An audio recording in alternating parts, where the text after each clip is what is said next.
Chapter 41. The Siege of La Rochelle. The Siege of La Rochelle was one of the great political events of the reign of Louis XIII, and one of the great military enterprises of the cardinal. It is, then, interesting and even necessary that we should say a few words about it, particularly as many details of this siege are connected in too important a manner with the story we have undertaken to relate to allow us to pass it over in silence. The political plans of the cardinal when he undertook this siege were extensive. Let us unfold them first, and then pass on to the private plans which perhaps had not less influence upon his eminence than the others. Of the important cities given up by Henry IV to the Huguenots as places of safety, there only remained La Rochelle. It became necessary, therefore, to destroy this last bulwark of Calvinism, a dangerous leaven with which the ferments of civil revolt and foreign war were constantly mingling. Spaniards, Englishmen, and Italian malcontents, adventurers of all nations, and soldiers of fortune of every sect, flocked at the first summons under the standard of the Protestants, and organized themselves like a vast association, whose branches diverged freely over all parts of Europe. La Rochelle, which had derived a new importance from the ruin of the other Calvinist cities, was, then, the focus of dissensions and ambition.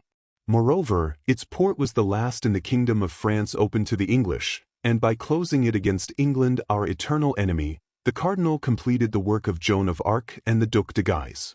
Thus Bassompierre, who was at once Protestant and Catholic, Protestant by conviction and Catholic as commander of the Order of the Holy Ghost, Bassompierre, who was a German by birth and a Frenchman at heart, in short, Bassompierre, who had a distinguished command at the siege of La Rochelle, said, in charging at the head of several other Protestant nobles like himself, "You will see, gentlemen, that we shall be fools enough to take La Rochelle."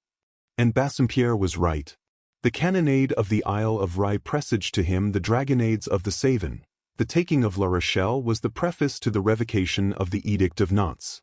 We have hinted that by the side of these views of the leveling and simplifying minister, which belong to history, the chronicler is forced to recognize the lesser motives of the amorous man and jealous rival. Richelieu, as everyone knows, had loved the queen. Was this love a simple political affair, or was it naturally one of those profound passions which Anne of Austria inspired in those who approached her? That we are not able to say, but at all events, we have seen, by the anterior developments of this story, that Buckingham had the advantage over him, and in 2 or 3 circumstances, particularly that of the diamond studs, had, thanks to the devotedness of the 3 Musketeers and the courage and conduct of D'Artagnan, cruelly mystified him. It was, then, Richelieu's object, not only to get rid of an enemy of France, but to avenge himself on a rival. But this vengeance must be grand and striking and worthy in every way of a man who held in his hand, as his weapon for combat, the forces of a kingdom. Richelieu knew that in combating England he combated Buckingham, that in triumphing over England he triumphed over Buckingham. In short, that in humiliating England in the eyes of Europe he humiliated Buckingham in the eyes of the Queen. On his side Buckingham, in pretending to maintain the honor of England, was moved by interests exactly like those of the cardinal. Buckingham also was pursuing a private vengeance. Buckingham could not under any pretense be admitted into France as an ambassador. He wished to enter it as a conqueror. It resulted from this that the real stake in this game, which 2 most powerful kingdoms played for the good pleasure of 2 amorous men, was simply a kind look from Anne of Austria. The first advantage had been gained by Buckingham. Arriving unexpectedly in sight of the Isle of Rye with 90 vessels and nearly 20,000 men, he had surprised the Comte de Toiras, who commanded for the king in the isle, and he had, after a bloody conflict, effected his landing. Allow us to observe in passing that in this fight perished the Baron de Chantal, that the Baron de Chantal left a little orphan girl 18 months old, and that this little girl was afterward Madame de Sévigné. The Comte de Toiras retired into the citadel Saint Martin with his garrison, and threw 100 men into a little fort called the Fort of La Prée. This event had hastened the resolutions of the cardinal, until the king and he could take the command of the siege of La Rochelle, which was determined. He had sent Monsieur to direct the first operations, and had ordered all the troops he could dispose of to march toward the theater of war. It was of this detachment, sent as a vanguard, that our friend D'Artagnan formed a part. The king, as we have said, was to follow as soon as his bed of justice had been held. But on rising from his bed of justice on the 28th of June, he felt himself attacked by fever. He was, notwithstanding, anxious to set out, but his illness becoming more serious, he was forced to stop at Villeroy. Now, whenever the king halted, the Musketeers halted. It followed that D'Artagnan, who was as yet purely and simply in the Guards, found himself, for the time at least, separated from his good friends, Athos, Porthos, and Aramis. This separation, which was no more than an unpleasant circumstance, would have certainly become a cause of serious uneasiness if he had been able to guess by what unknown dangers he was surrounded. He, however, arrived without accident in the camp established before La Rochelle on the 10th of the month of September of the year 1627. Everything was in the same state. The Duke of Buckingham and his English, masters of the Isle of Rye, continued to besiege, but without success, the citadel Saint Martin and the fort of La Prée, and hostilities with La Rochelle had commenced, 2 or 3 days before, about a fort which the Duc d'Angoulême had caused to be constructed near the city. The Guards, under the command of de Cessert, took up their quarters at the Minims, but, as we know, D'Artagnan, possessed with ambition to enter the Musketeers, had formed but few friendships among his comrades, and he felt himself isolated and given up to his own reflections. His reflections were not very cheerful. From the time of his arrival in Paris, he had been mixed up with public affairs, but his own private affairs had made no great progress, either in love or fortune. As to love, the only woman he could have loved was Madame Bonacieux, and Madame Bonacieux had disappeared, without his being able to discover what had become of her. As to fortune, he had made, humble as he was, an enemy of the cardinal, that is to say, of a man before whom trembled the greatest men of the kingdom, beginning with the king. That man had the power to crush him, and yet he had not done so. For a mind so perspicuous as that of D'Artagnan, this indulgence was a light by which he caught a glimpse of a better future. Then he had made himself another enemy, less to be feared, he thought, but nevertheless he instinctively felt not to be despised.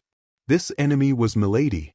In exchange for all this, he had acquired the protection and goodwill of the Queen, but the favor of the Queen was at the present time an additional cause of persecution, and her protection, as it was known, protected badly, as witnessed Chalais and Madame Bonacieux.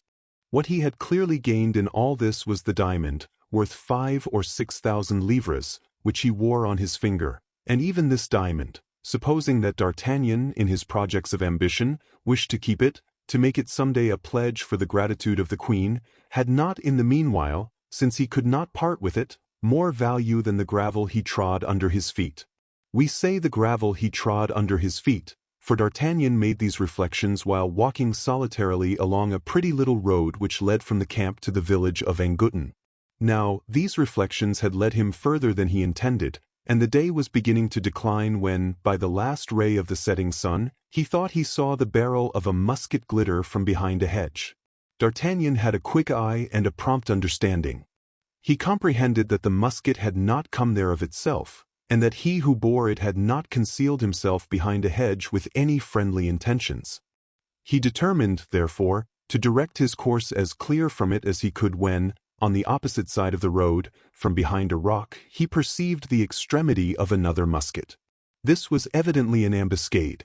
The young man cast a glance at the first musket and saw, with a certain degree of inquietude, that it was leveled in his direction. But as soon as he perceived that the orifice of the barrel was motionless, he threw himself upon the ground. At the same instant the gun was fired, and he heard the whistling of a ball pass over his head. No time was to be lost. D'Artagnan sprang up with a bound, and at the same instant the ball from the other musket tore up the gravel on the very spot on the road where he had thrown himself with his face to the ground. D'Artagnan was not one of those foolhardy men who seek a ridiculous death in order that it may be said of them that they did not retreat a single step. Besides, courage was out of the question here. D'Artagnan had fallen into an ambush. "If there is a third shot," said he to himself, "I am a lost man." He immediately, therefore, took to his heels and ran toward the camp, with the swiftness of the young men of his country, so renowned for their agility. But whatever might be his speed, the first who fired, having had time to reload, fired a second shot, and this time so well aimed that it struck his hat, and carried it 10 paces from him. As he, however, had no other hat, he picked up this as he ran, and arrived at his quarters very pale and quite out of breath.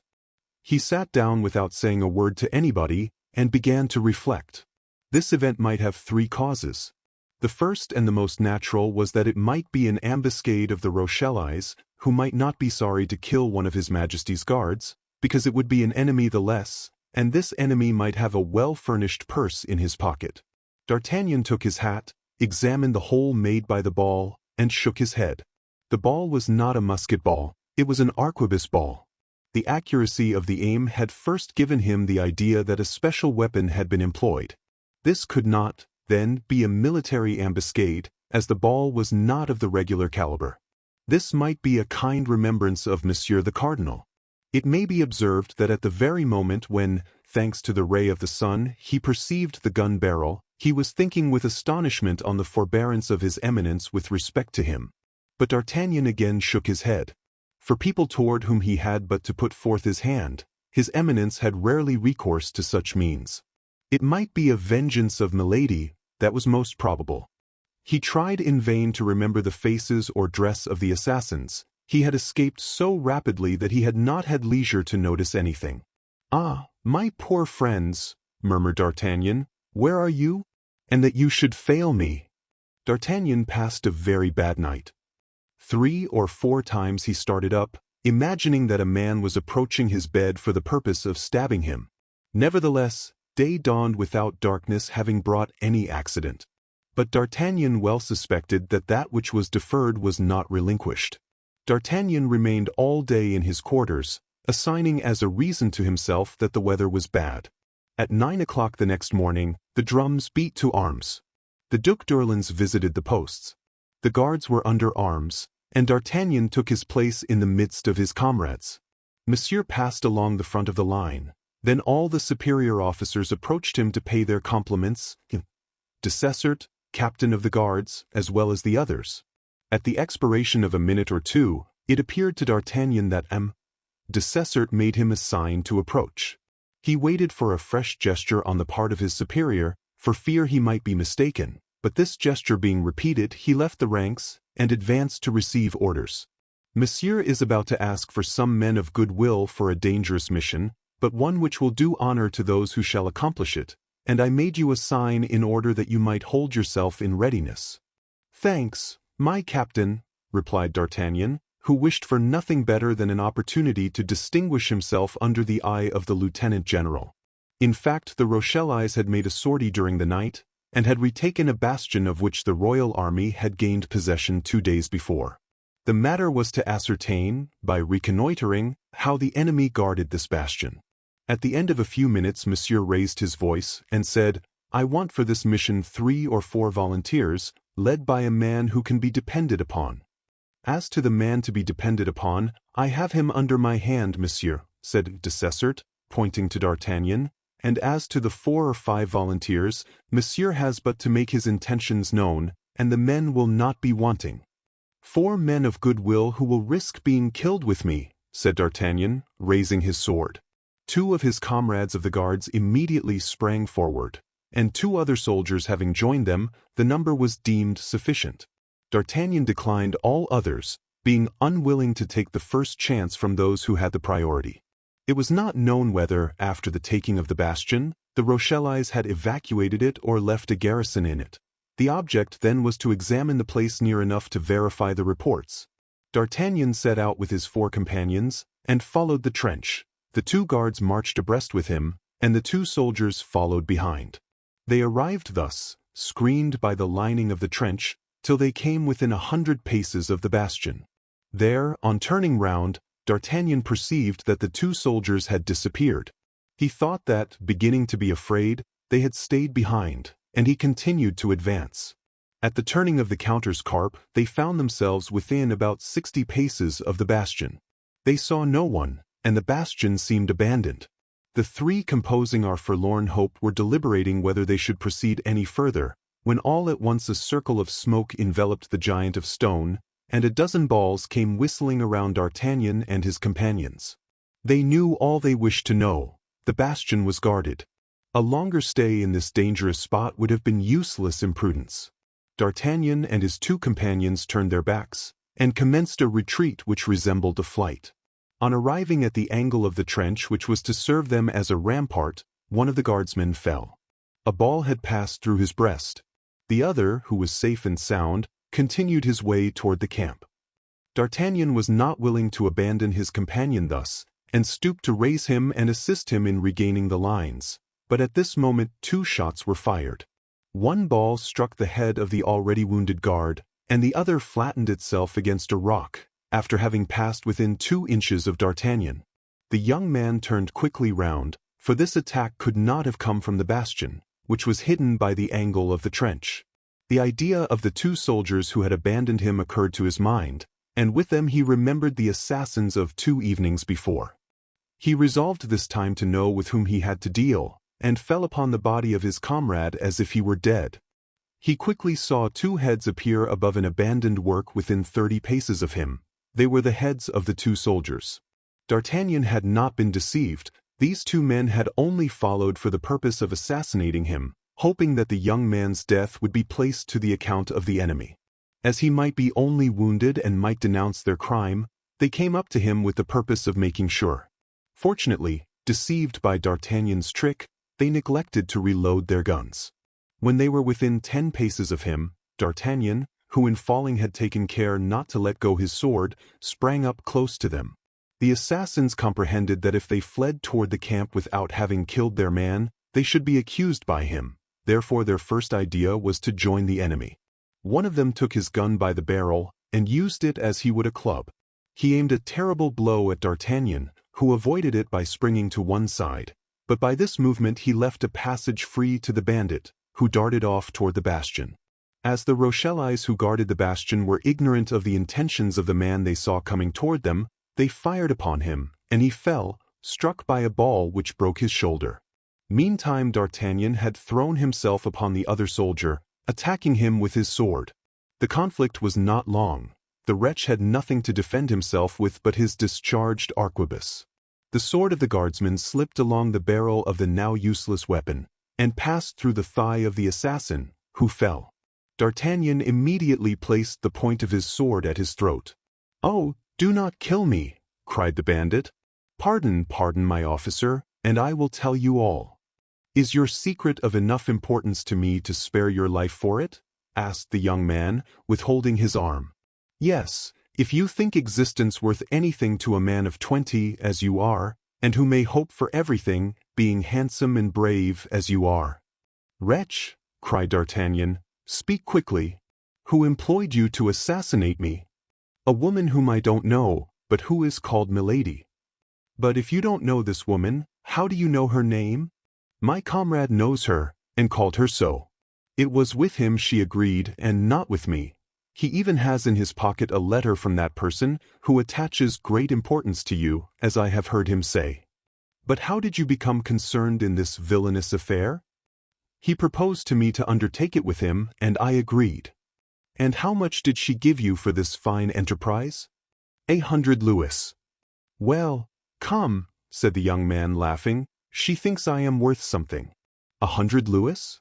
Well, that was a temptation for 2 wretches like you. I understand why you accepted it, and I grant you my pardon, but upon one condition." "What is that?" said the soldier, uneasy at perceiving that all was not over. "That you will go and fetch me the letter your comrade has in his pocket." "But," cried the bandit, "that is only another way of killing me. How can I go and fetch that letter under the fire of the bastion? You must nevertheless make up your mind to go and get it, or I swear you shall die by my hand." "Pardon, monsieur, pity. In the name of that young lady you love, and whom you perhaps believe dead but who is not," cried the bandit, throwing himself upon his knees and leaning upon his hand, for he began to lose his strength with his blood. "And how do you know there is a young woman whom I love, and that I believed that woman dead?" asked D'Artagnan.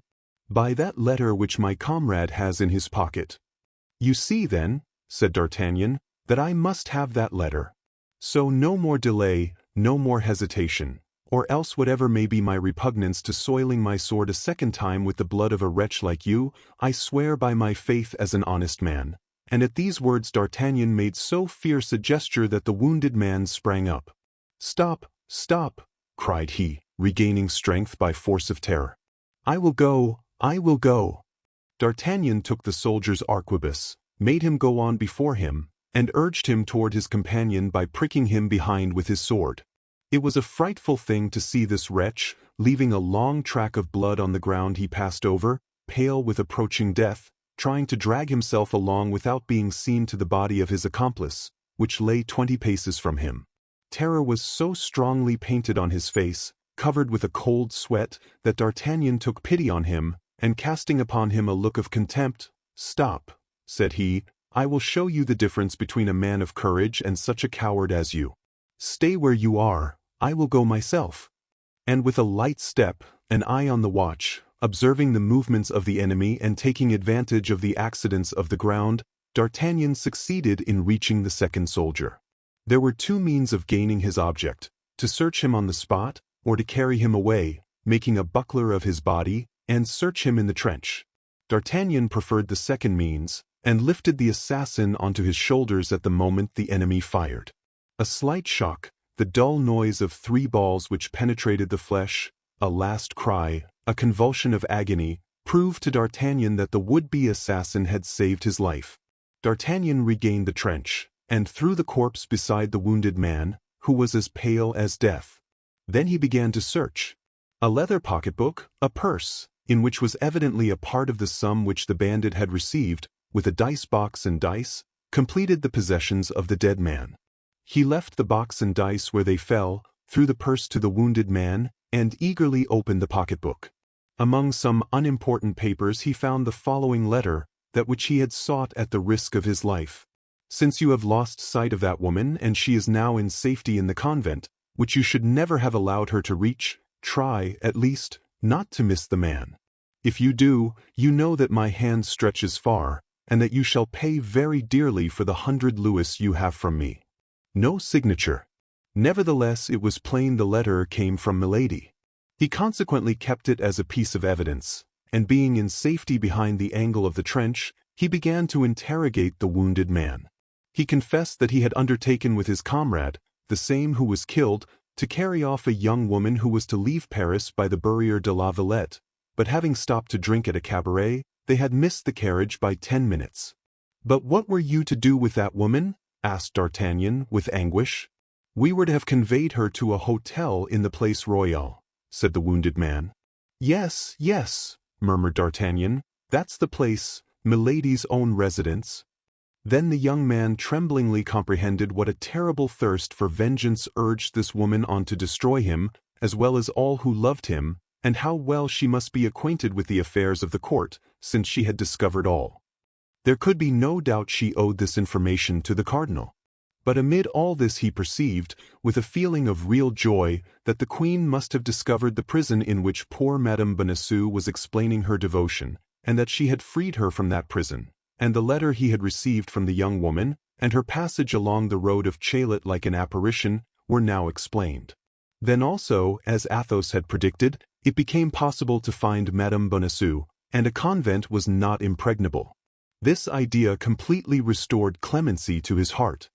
He turned toward the wounded man, who had watched with intense anxiety all the various expressions of his countenance, and holding out his arm to him, said, "Come, I will not abandon you thus. Lean upon me, and let us return to the camp." "Yes," said the man, who could scarcely believe in such magnanimity, "but is it not to have me hanged?" "You have my word," said he, "for the second time I give you your life." The wounded man sank upon his knees, to again kiss the feet of his preserver, but D'Artagnan, who had no longer a motive for staying so near the enemy, abridged the testimonials of his gratitude. The guardsman who had returned at the first discharge announced the death of his 4 companions. They were therefore much astonished and delighted in the regiment when they saw the young man come back safe and sound. D'Artagnan explained the sword wound of his companion by a sortie which he improvised. He described the death of the other soldier, and the perils they had encountered. This recital was for him the occasion of veritable triumph. The whole army talked of this expedition for a day, and Monsieur paid him his compliments upon it. Besides this, as every great action bears its recompense with it, the brave exploit of D'Artagnan resulted in the restoration of the tranquility he had lost. In fact, D'Artagnan believed that he might be tranquil, as one of his two enemies was killed and the other devoted to his interests. This tranquility proved one thing, that D'Artagnan did not yet know Milady. Chapter 42. The Anjou Wine. After the most disheartening news of the king's health, a report of his convalescence began to prevail in the camp, and as he was very anxious to be in person at the siege, it was said that as soon as he could mount a horse he would set forward. Meantime, Monsieur, who knew that from one day to the other he might expect to be removed from his command by the Duc d'Angoulême, by Bassompierre, or by Schomberg, who were all eager for his post, did but little, lost his days in wavering, and did not dare to attempt any great enterprise to drive the English from the Isle of Rye, where they still besieged the citadel Saint Martin and the fort of La Prée, as on their side the French were besieging La Rochelle. D'Artagnan, as we have said, had become more tranquil, as always happens after a past danger, particularly when the danger seems to have vanished. He only felt one uneasiness, and that was at not hearing any tidings from his friends. But one morning at the commencement of the month of November everything was explained to him by this letter, dated from Villeroy. D'Artagnan, Athos, Porthos, and Aramis, after having had an entertainment at my house and enjoying themselves very much, created such a disturbance that the provost of the castle, a rigid man, has ordered them to be confined for some days. But I accomplished the order they have given me by forwarding to you a dozen bottles of my Anjou wine, with which they are much pleased. They are desirous that you should drink to their health in their favorite wine. I have done this, and am, Monsieur, with great respect, your very humble and obedient servant, Godot, purveyor of the Musketeers. That's all well, cried D'Artagnan. They think of me in their pleasures, as I thought of them in my troubles. Well, I will certainly drink to their health with all my heart, but I will not drink alone. And D'Artagnan went among those guardsmen with whom he had formed greater intimacy than with the others, to invite them to enjoy with him this present of delicious Anjou wine which had been sent him from Villeroy. One of the two guardsmen was engaged that evening, and another the next, so the meeting was fixed for the day after that. D'Artagnan, on his return, sent the 12 bottles of wine to the refreshment room of the guards, with strict orders that great care should be taken of it. And then, on the day appointed, as the dinner was fixed for midday, D'Artagnan sent Planchet at 9 in the morning to assist in preparing everything for the entertainment. Planchet, very proud of being raised to the dignity of landlord, thought he would make all ready, like an intelligent man, and with this view called in the assistance of the lackey of one of his master's guests, named Fourreau, and the false soldier who had tried to kill D'Artagnan and who, belonging to no corps, had entered into the service of D'Artagnan, or rather of Planchet, after D'Artagnan had saved his life. The hour of the banquet being come, the two guards arrived, took their places, and the dishes were arranged on the table. Planchet waited, towel on arm. Fourreau uncorked the bottles, and Brisemont, which was the name of the convalescent, poured the wine, which was a little shaken by its journey, carefully into decanters. Of this wine, the first bottle being a little thick at the bottom, Brisemont poured the lees into a glass, and D'Artagnan desired him to drink it, for the poor devil had not yet recovered his strength. The guests, having eaten the soup, were about to lift the first glass of wine to their lips, when all at once the cannon sounded from Fort Louis and Fort Neuf. The guardsmen, imagining this to be caused by some unexpected attack, either of the besieged or the English, sprang to their swords. D'Artagnan, not less forward than they, did likewise, and all ran out, in order to repair to their posts. But scarcely were they out of the room before they were made aware of the cause of this noise. Cries of "Live the King! Live the Cardinal!" resounded on every side, and the drums were beaten in all directions. In short, the king, impatient, as has been said, had come by forced marches, and had that moment arrived with all his household and a reinforcement of 10,000 troops. His musketeers preceded and followed him. D'Artagnan, placed in line with his company, saluted with an expressive gesture his three friends, whose eyes soon discovered him, and de Treville, who detected him at once. The ceremony of reception over, The four friends were soon in one another's arms. "Pardon," cried D'Artagnan, "you could not have arrived in better time. The dinner cannot have had time to get cold." "Can it, gentlemen?" added the young man, turning to the two guards, whom he introduced to his friends. Ah, said Porthos, "it appears we are feasting." "I hope," said Aramis, "there are no women at your dinner." "Is there any drinkable wine in your tavern?" asked Athos.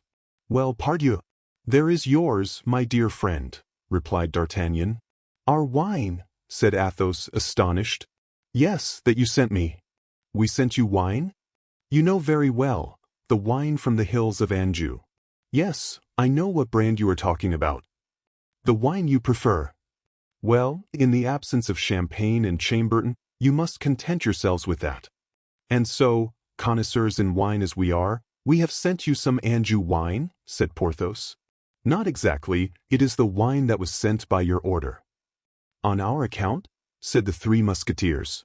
"Did you send this wine, Aramis?" said Athos. "No, and you, Porthos?"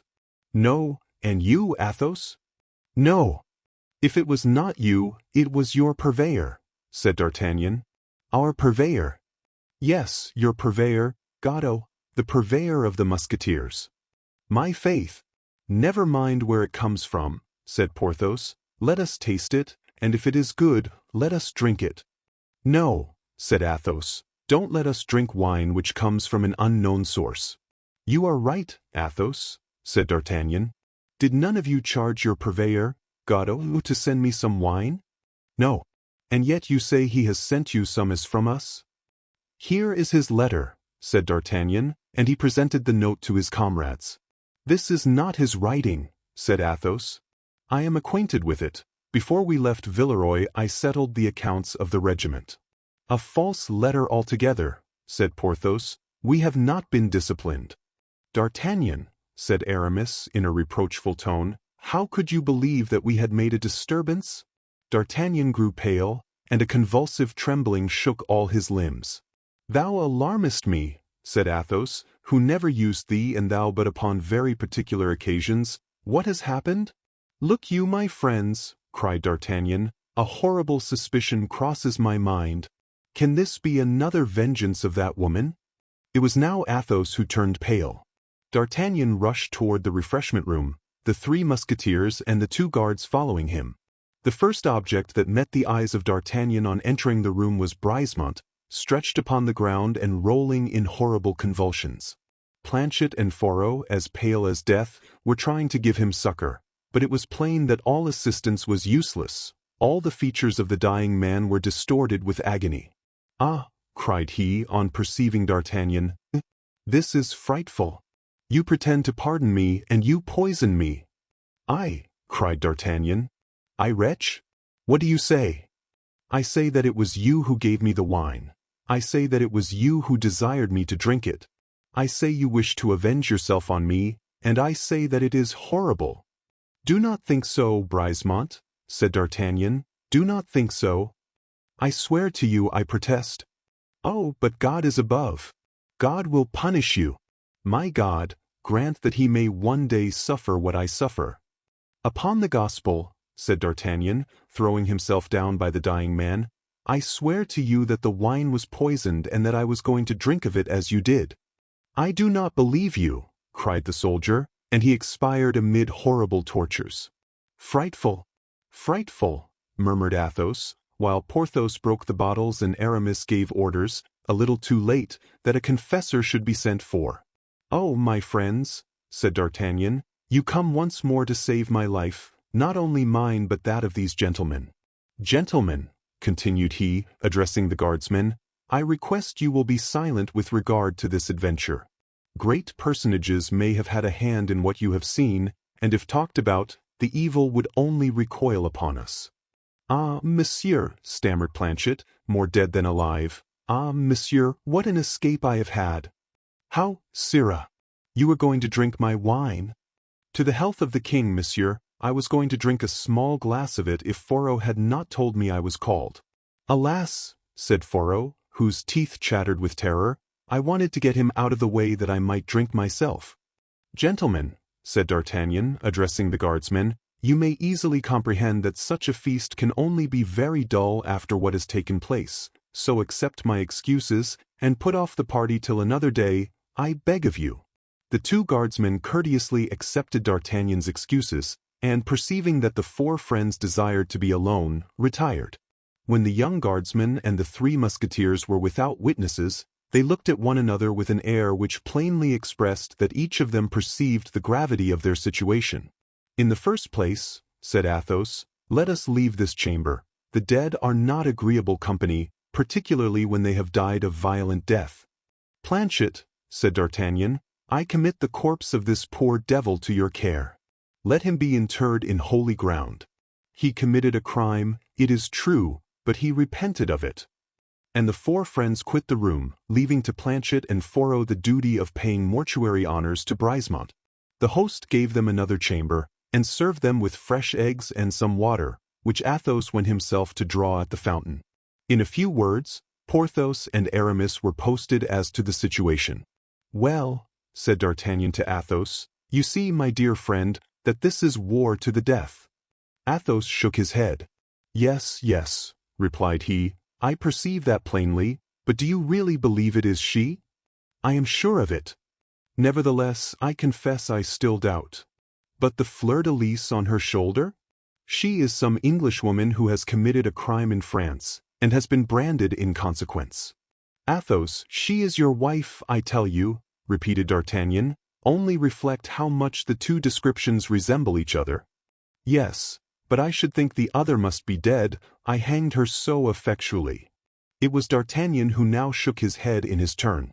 "But in either case, what is to be done?" said the young man. "The fact is, one cannot remain thus, with a sword hanging eternally over his head," said Athos.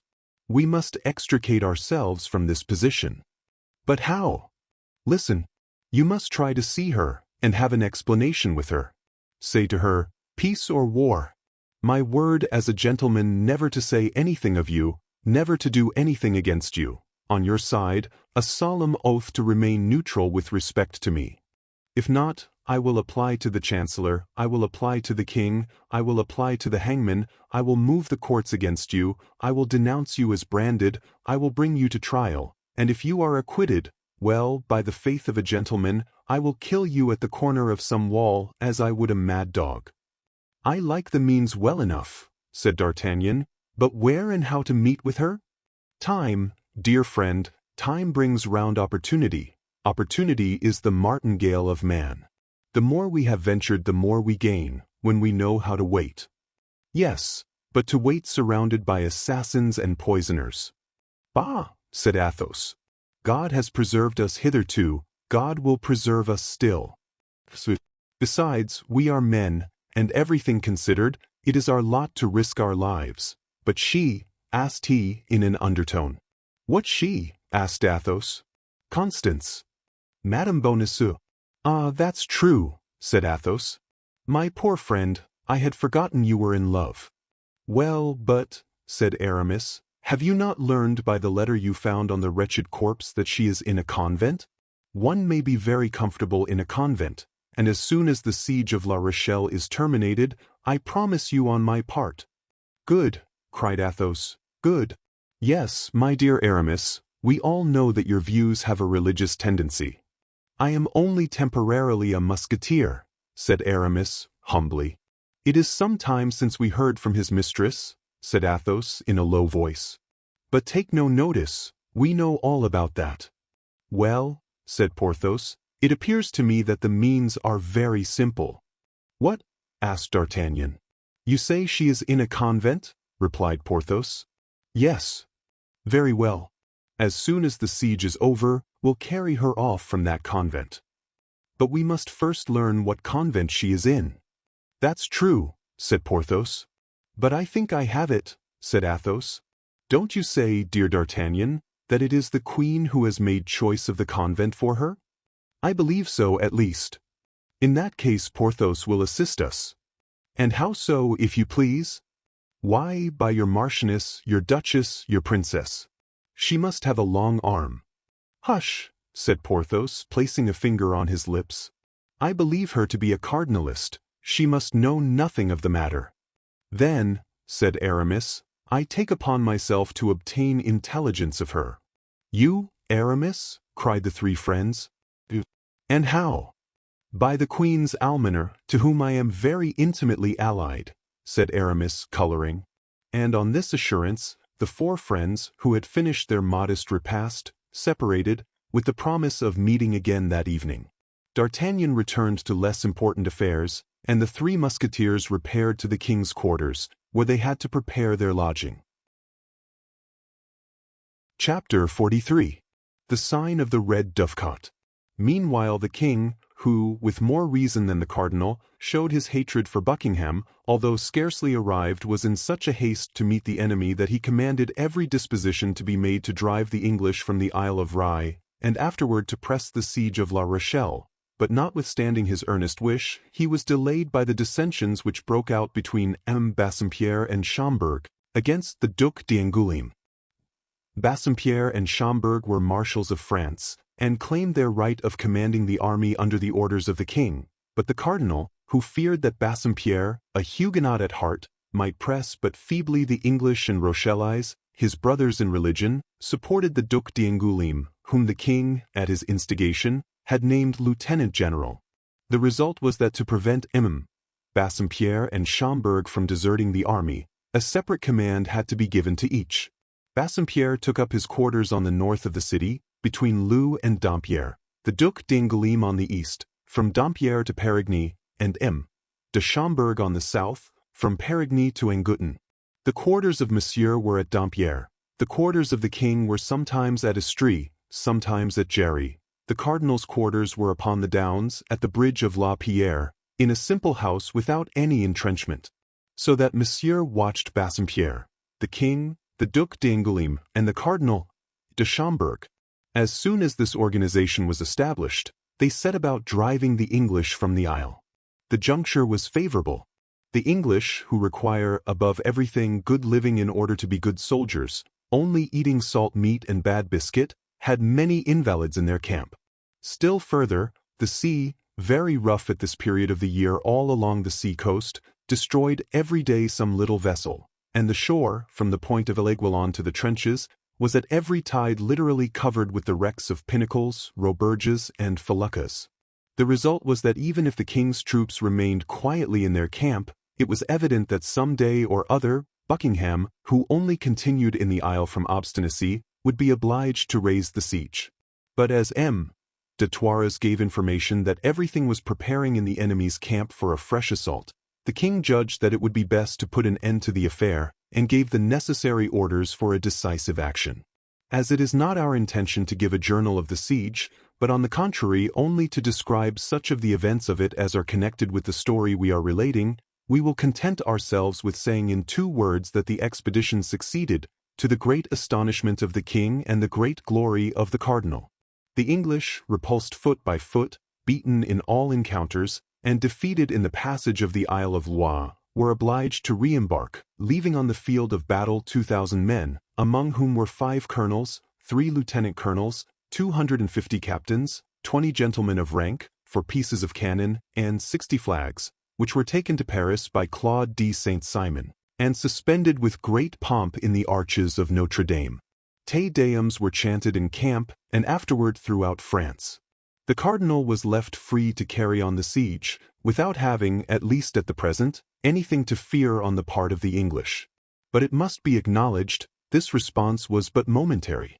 An envoy of the Duke of Buckingham, named Montague, was taken, and proof was obtained of a league between the German Empire, Spain, England, and Lorraine. This league was directed against France. Still further, in Buckingham's lodging, which he had been forced to abandon more precipitately than he expected, papers were found which confirmed this alliance and which, as the cardinal asserts in his memoirs, strongly compromised Madame de Chevreuse and consequently the Queen. It was upon the cardinal that all the responsibility fell, for one is not a despotic minister without responsibility. All, therefore, of the vast resources of his genius were at work night and day, engaged in listening to the least report heard in any of the great kingdoms of Europe. The cardinal was acquainted with the activity, and more particularly the hatred, of Buckingham. If the league which threatened France triumphed, all his influence would be lost. Spanish policy and Austrian policy would have their representatives in the cabinet of the Louvre, where they had as yet but partisans, and he, Richelieu, the French minister, the national minister, would be ruined. The king, even while obeying him like a child, hated him as a child hates his master, and would abandon him to the personal vengeance of Monsieur and the Queen. He would then be lost, and France, perhaps, with him. All this must be prepared against. Courtiers, becoming every instant more numerous, succeeded one another, day and night, in the little house of the Bridge of La Pierre, in which the cardinal had established his residence.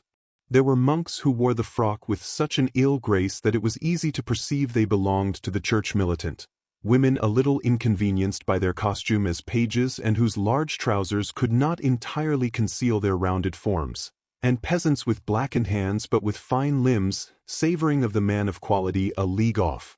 There were also less agreeable visits, for 2 or 3 times reports were spread that the cardinal had nearly been assassinated. It is true that the enemies of the cardinal said that it was he himself who set these bungling assassins to work, in order to have, if wanted, the right of using reprisals, but we must not believe everything ministers say, nor everything their enemies say. These attempts did not prevent the cardinal, to whom his most inveterate detractors have never denied personal bravery, from making nocturnal excursions, sometimes to communicate to the Duc d'Angoulême important orders, sometimes to confer with the king, and sometimes to have an interview with a messenger whom he did not wish to see at home. On their part the Musketeers, who had not much to do with the siege, were not under very strict orders and led a joyous life. This was the more easy for our 3 companions in particular, for being friends of M. de Treville, they obtained from him special permission to be absent after the closing of the camp. Now, one evening when D'Artagnan, who was in the trenches, was not able to accompany them, Athos, Porthos, and Aramis, mounted on their battle steeds, enveloped in their war cloaks, with their hands upon their pistol butts, were returning from a drinking place called the Red Dovecot, which Athos had discovered 2 days before upon the route to Jerry, following the road which led to the camp and quite on their guard, as we have stated, for fear of an ambuscade, when about 1/4 of a league from the village of Bosno, they fancied they heard the sound of horses approaching them. They immediately all 3 halted, closed in and waited, occupying the middle of the road. In an instant, and as the moon broke from behind a cloud, they saw at a turning of the road 2 horsemen who, on perceiving them, stopped in their turn, appearing to deliberate whether they should continue their route or go back. The hesitation created some suspicion in the 3 friends, and Athos, advancing a few paces in front of the others, cried in a firm voice, "Who goes there?" "Who goes there, yourselves?" replied one of the horsemen. "That is not an answer," replied Athos.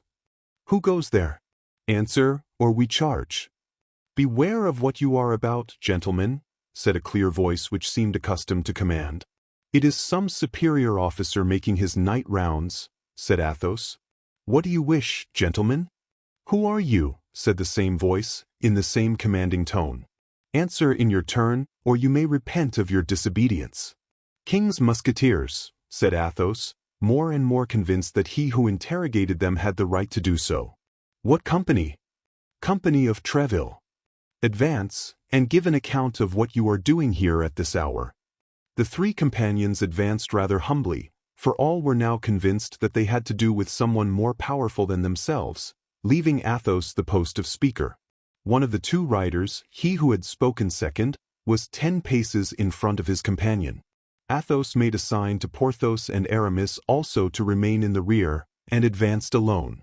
"Your pardon, my officer," said Athos, "but we were ignorant with whom we had to do, and you may see that we were keeping good guard." "Your name," said the officer, who covered a part of his face with his cloak. "But yourself, monsieur," said Athos, who began to be annoyed by this inquisition, "give me, I beg you, the proof that you have the right to question me." "Your name," repeated the cavalier a second time, letting his cloak fall, and leaving his face uncovered. "Monsieur the Cardinal," cried the stupefied Musketeer. "Your name?" cried his Eminence, for the 3rd time. "Athos," said the Musketeer. The Cardinal made a sign to his attendant, who drew near. "These 3 Musketeers shall follow us," said he in an undertone. I am not willing it should be known I have left the camp, and if they follow us we shall be certain they will tell nobody. We are gentlemen, Monseigneur, said Athos, require our parole, and give yourself no uneasiness. Thank God, we can keep a secret. The cardinal fixed his piercing eyes on this courageous speaker. You have a quick ear, Monsieur Athos, said the cardinal, but now listen to this. It is not from mistrust that I request you to follow me, but for my security. Your companions are no doubt Messrs. Porthos and Aramis. Yes, your Eminence, said Athos, while the two Musketeers who had remained behind advanced hat in hand. I know you, gentlemen, said the cardinal, I know you. I know you are not quite my friends, and I am sorry you are not so, but I know you are brave and loyal gentlemen, and that confidence may be placed in you. Monsieur Athos, do me, then, the honor to accompany me, you and your two friends, and then I shall have an escort to excite envy in His Majesty, if we should meet him. The three Musketeers bowed to the necks of their horses. Well, upon my honor, said Athos, your Eminence is right in taking us with you. We have seen several ill-looking faces on the road, and we have even had a quarrel at the Red Dovecot with 4 of those faces. A quarrel, and what for, gentlemen? Said the cardinal. You know I don't like quarrelers. And that is the reason why I have the honor to inform your Eminence of what has happened, for you might learn it from others, and upon a false account believe us to be in fault. What have been the results of your quarrel? Said the cardinal, knitting his brow. My friend Aramis, here, has received a slight sword wound in the arm, but not enough to prevent him, as your Eminence may see, from mounting to the assault tomorrow, if your Eminence orders an escalade. But you are not the men to allow sword wounds to be inflicted upon you thus, said the cardinal. Come, be frank, gentlemen, you have settled accounts with somebody. Confess, you know I have the right of giving absolution. I, Monseigneur, said Athos. I did not even draw my sword, but I took him who offended me round the body, and threw him out of the window. It appears that in falling, continued Athos, with some hesitation, he broke his thigh. Ah, said the cardinal, and you, Monsieur Porthos? I, Monseigneur, knowing that dueling is prohibited, I seized a bench, and gave one of those brigands such a blow that I believe his shoulder is broken. Very well, said the cardinal, and you, Monsieur Aramis? Monseigneur, being of a very mild disposition, and being, likewise, of which Monseigneur perhaps is not aware, about to enter into orders, I endeavored to appease my comrades, when one of these wretches gave me a wound with a sword, treacherously, across my left arm. Then I admit my patience failed me. I drew my sword in my turn, and as he came back to the charge, I fancied I felt that in throwing himself upon me, he let it pass through his body. I only know for a certainty that he fell, and it seemed to me that he was borne away with his 2 companions. The devil, gentlemen, said the cardinal, 3 men placed hors de combat in a cabaret squabble. You don't do your work by halves. And pray what was this quarrel about? These fellows were drunk, said Athos, and knowing there was a lady who had arrived at the cabaret this evening, they wanted to force her door. Force her door, said the cardinal, and for what purpose? To do her violence, without doubt, said Athos.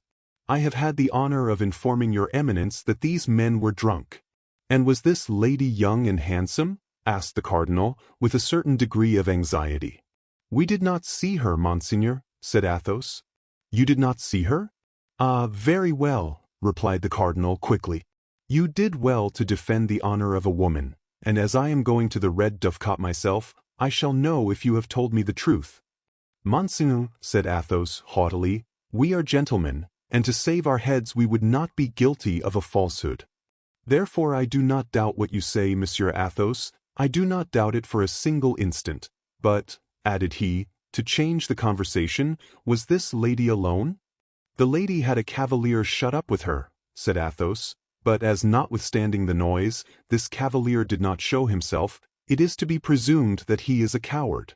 Judge not rashly, says the Gospel, replied the cardinal. Athos bowed. And now, gentlemen, that's well, continued the cardinal. I know what I wish to know. Follow me. The 3 Musketeers passed behind his Eminence, who again enveloped his face in his cloak, and put his horse in motion, keeping from 8 to 10 paces in advance of his 4 companions. They soon arrived at the silent, solitary inn. No doubt the host knew what illustrious visitor was expected, and had consequently sent intruders out of the way.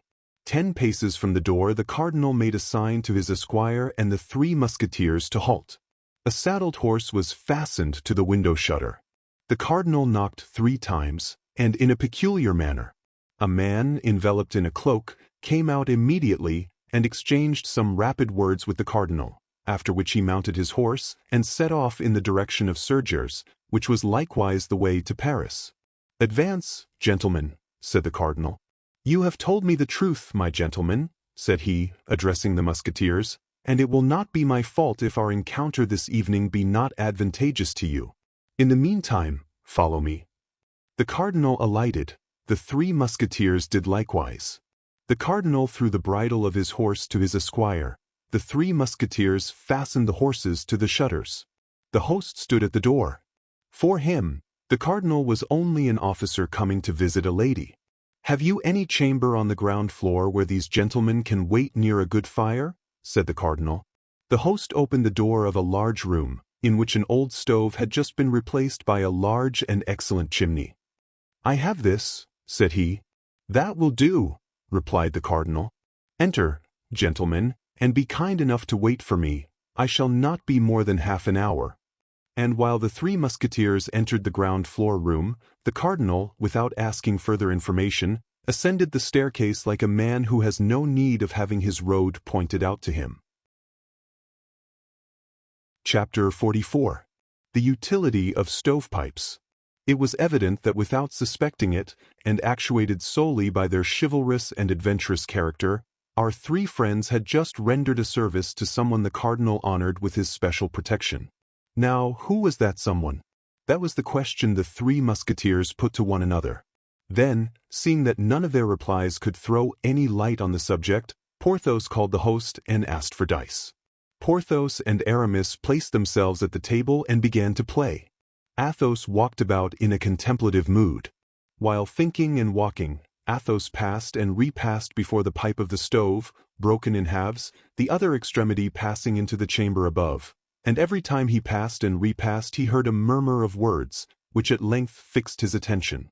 Athos went close to it, and distinguished some words that appeared to merit so great an interest that he made a sign to his friends to be silent, remaining himself bent with his ear directed to the opening of the lower orifice.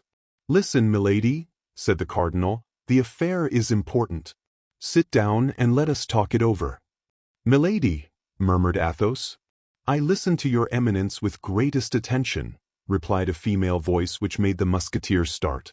"A small vessel with an English crew, whose captain is on my side, awaits you at the mouth of Charente, at Fort La Pointe Star. He will set sail tomorrow morning." Fort La Pointe, or Fort Vassou, was not built until 1672, nearly 50 years later. "I must go thither tonight?" "Instantly. That is to say, when you have received my instructions. 2 men, whom you will find at the door on going out, will serve you as escort. You will allow me to leave first, then, after half an hour, you can go away in your turn." "Yes, monseigneur." "Now let us return to the mission with which you wish to charge me, and as I desire to continue to merit the confidence of your eminence, deign to unfold it to me in terms clear and precise, that I may not commit an error." There was an instant of profound silence between the 2 interlocutors. It was evident that the cardinal was weighing beforehand the terms in which he was about to speak, and that Milady was collecting all her intellectual faculties to comprehend the things he was about to say, and to engrave them in her memory when they should be spoken. Athos took advantage of this moment to tell his 2 companions to fasten the door inside, and to make them a sign to come and listen with him. The 2 musketeers, who loved their ease, brought a chair for each of themselves and one for Athos. All 3 then sat down with their heads together and their ears on the alert. "You will go to London," continued the cardinal. "Arrived in London, you will seek Buckingham. I must beg your eminence to observe," said Milady, "that since the affair of the diamond studs, about which the Duke always suspected me, his Grace distrusts me." "Well, this time," said the cardinal, "it is not necessary to steal his confidence. but to present yourself frankly and loyally as a negotiator." "Frankly and loyally," repeated Milady, with an unspeakable expression of duplicity. "Yes, frankly and loyally," replied the cardinal, in the same tone. "All this negotiation must be carried on openly. I will follow your Eminence's instructions to the letter. I only wait till you give them. You will go to Buckingham in my behalf, and you will tell him I am acquainted with all the preparations he has made, but that they give me no uneasiness, since at the first step he takes I will ruin the Queen. Will he believe that your Eminence is in a position to accomplish the threat thus made?" "Yes, for I have the proofs. I must be able to present these proofs for his appreciation." "Without doubt. And you will tell him I will publish the report of Boisrobert and the Marquis de Beautru, upon the interview which the Duke had at the residence of Madame the Constable with the Queen on the evening Madame the Constable gave a masquerade. You will tell him, in order that he may not doubt, that he came there in the costume of the Great Mogul, which the Chevalier de Guise was to have worn, and that he purchased this exchange for the sum of 3,000 pistoles. Well, Monseigneur? All the details of his coming into and going out of the palace, on the night when he introduced himself in the character of an Italian fortune-teller, you will tell him that he may not doubt the correctness of my information, that he had under his cloak a large white robe dotted with black tears, death's heads, and crossbones, for in case of a surprise, he was to pass for the phantom of the White Lady who, as all the world knows, appears at the Louvre every time any great event is impending. Is that all, Monseigneur? Tell him also that I am acquainted with all the details of the adventure at Amiens, that I will have a little romance made of it, wittily turned, with a plan of the garden and portraits of the principal actors in that nocturnal romance. I will tell him that. Tell him further that I hold Montague in my power, that Montague is in the Bastille, that no letters were found upon him, it is true, but that torture may make him tell much of what he knows, and even what he does not know. Exactly. Then add that his Grace has, in the precipitation with which he quit the Isle of Rye, forgotten and left behind him in his lodging a certain letter from Madame de Chevreuse which singularly compromises the Queen, inasmuch as it proves not only that Her Majesty can love the enemies of the King but that she can conspire with the enemies of France. You recollect perfectly all I have told you, do you not? Your Eminence will judge, the ball of Madame the Constable, the night at the Louvre, the evening at Amiens, the arrest of Montague, the letter of Madame de Chevreuse. That's it, said the cardinal, that's it. You have an excellent memory, milady. But, resumed she to whom the cardinal addressed this flattering compliment, if, in spite of all these reasons, the Duke does not give way and continues to menace France? The Duke is in love to madness, or rather to folly, replied Richelieu, with great bitterness. Like the ancient paladins, he has only undertaken this war to obtain a look from his lady love. If he becomes certain that this war will cost the honor, and perhaps the liberty, of the lady of his thoughts, as he says, I will answer for it he will look twice. And yet, said Milady, with a persistence that proved she wished to see clearly to the end of the mission with which she was about to be charged, if he persists? If he persists, said the cardinal, that is not probable. It is possible, said Milady. If he persists, His Eminence made a pause and resumed, if he persists, well, then I shall hope for one of those events which change the destinies of states.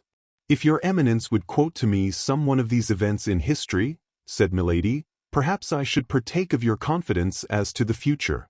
Well, here for example, said Richelieu, when in 1610, for a cause similar to that which moves the Duke, King Henry IV, of glorious memory, was about, at the same time, to invade Flanders and Italy, in order to attack Austria on both sides.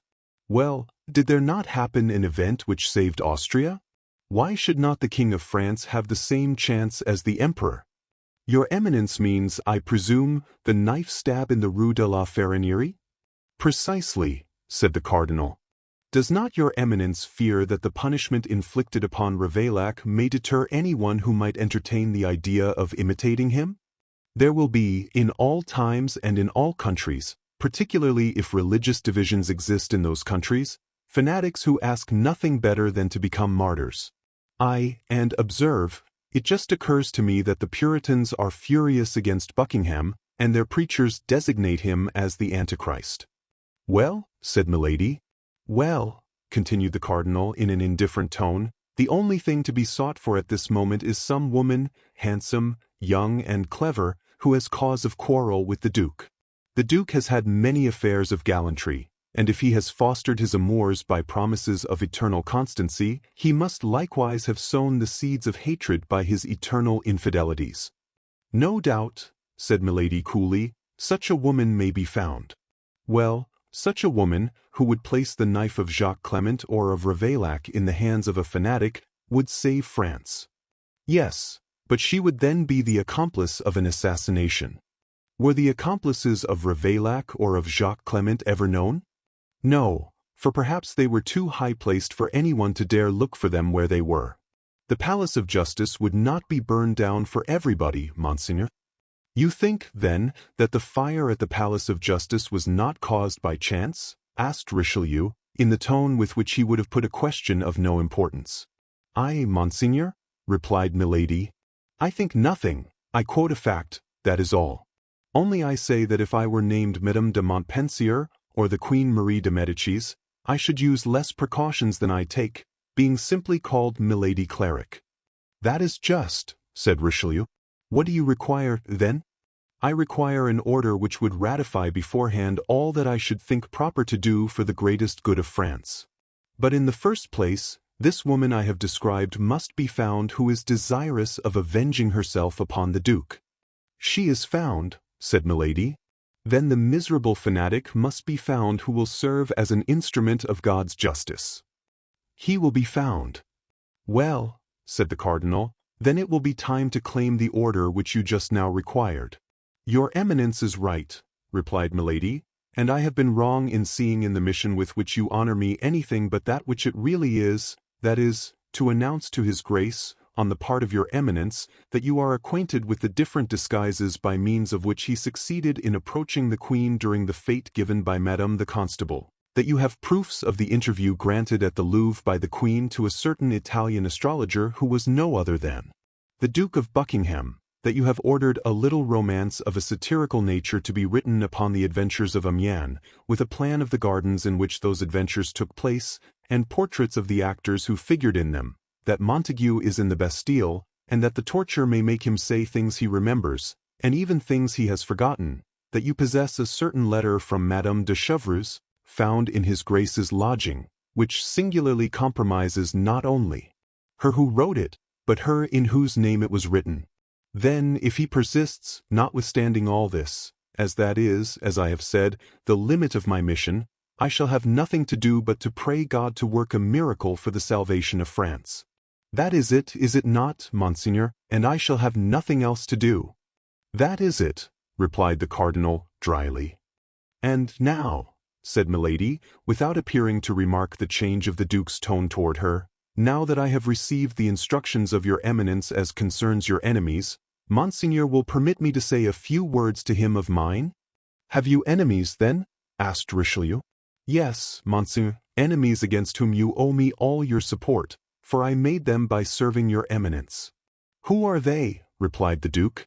In the first place, there is a little intrigante named Bonacieux. She is in the prison of Nantes. That is to say, she was there, replied Milady, but the Queen has obtained an order from the King by means of which she has been conveyed to a convent. To a convent? Said the Duke. Yes, to a convent. And to which? I don't know. The secret has been well kept. But I will know. And your Eminence will tell me in what convent that woman is? I can see nothing inconvenient in that, said the cardinal. Well, now I have an enemy much more to be dreaded by me than this little Madame Bonacieux. Who is that? Her lover. What is his name? Oh, your Eminence knows him well, cried Milady, carried away by her anger. He is the evil genius of both of us. It is he who in an encounter with your Eminence's guards decided the victory in favor of the King's Musketeers.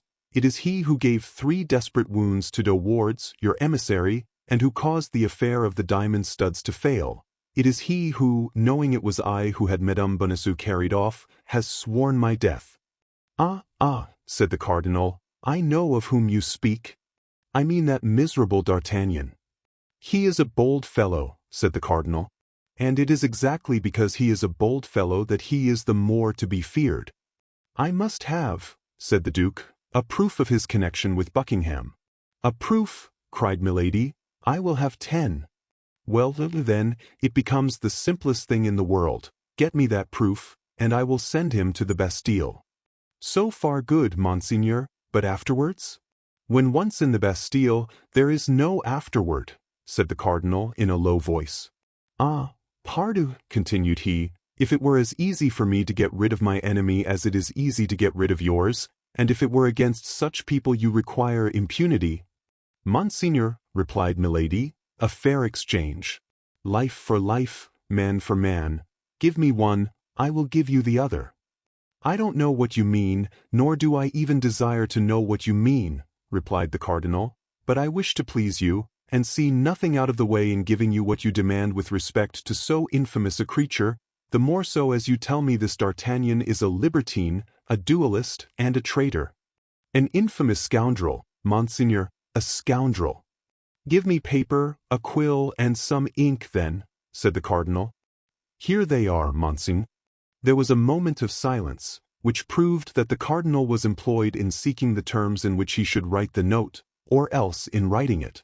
Athos, who had not lost a word of the conversation, took his 2 companions by the hand, and led them to the other end of the room. "Well," said Porthos, "what do you want, and why do you not let us listen to the end of the conversation?" "Hush," said Athos, speaking in a low voice. "We have heard all it was necessary we should hear. Besides, I don't prevent you from listening, but I must be gone." "You must be gone," said Porthos, "and if the cardinal asks for you, what answer can we make?" "You will not wait till he asks. You will speak first, and tell him that I am gone on the lookout, because certain expressions of our host have given me reason to think the road is not safe. I will say 2 words about it to the cardinal's esquire likewise. The rest concerns myself. Don't be uneasy about that." "Be prudent, Athos," said Aramis. "Be easy on that head," replied Athos. "You know I am cool enough." Porthos and Aramis resumed their places by the stovepipe. As to Athos, he went out without any mystery, took his horse, which was tied with those of his friends to the fastenings of the shutters, in 4 words convinced the attendant of the necessity of a vanguard for their return, carefully examined the priming of his pistols, drew his sword, and took, like a forlorn hope, the road to the camp. Chapter 45. A conjugal scene. As Athos had foreseen, it was not long before the cardinal came down.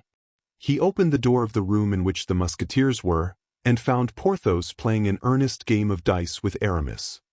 He cast a rapid glance around the room, and perceived that one of his men was missing.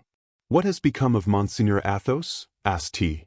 "Monseigneur," replied Porthos, "he has gone as a scout, on account of some words of our host, which made him believe the road was not safe."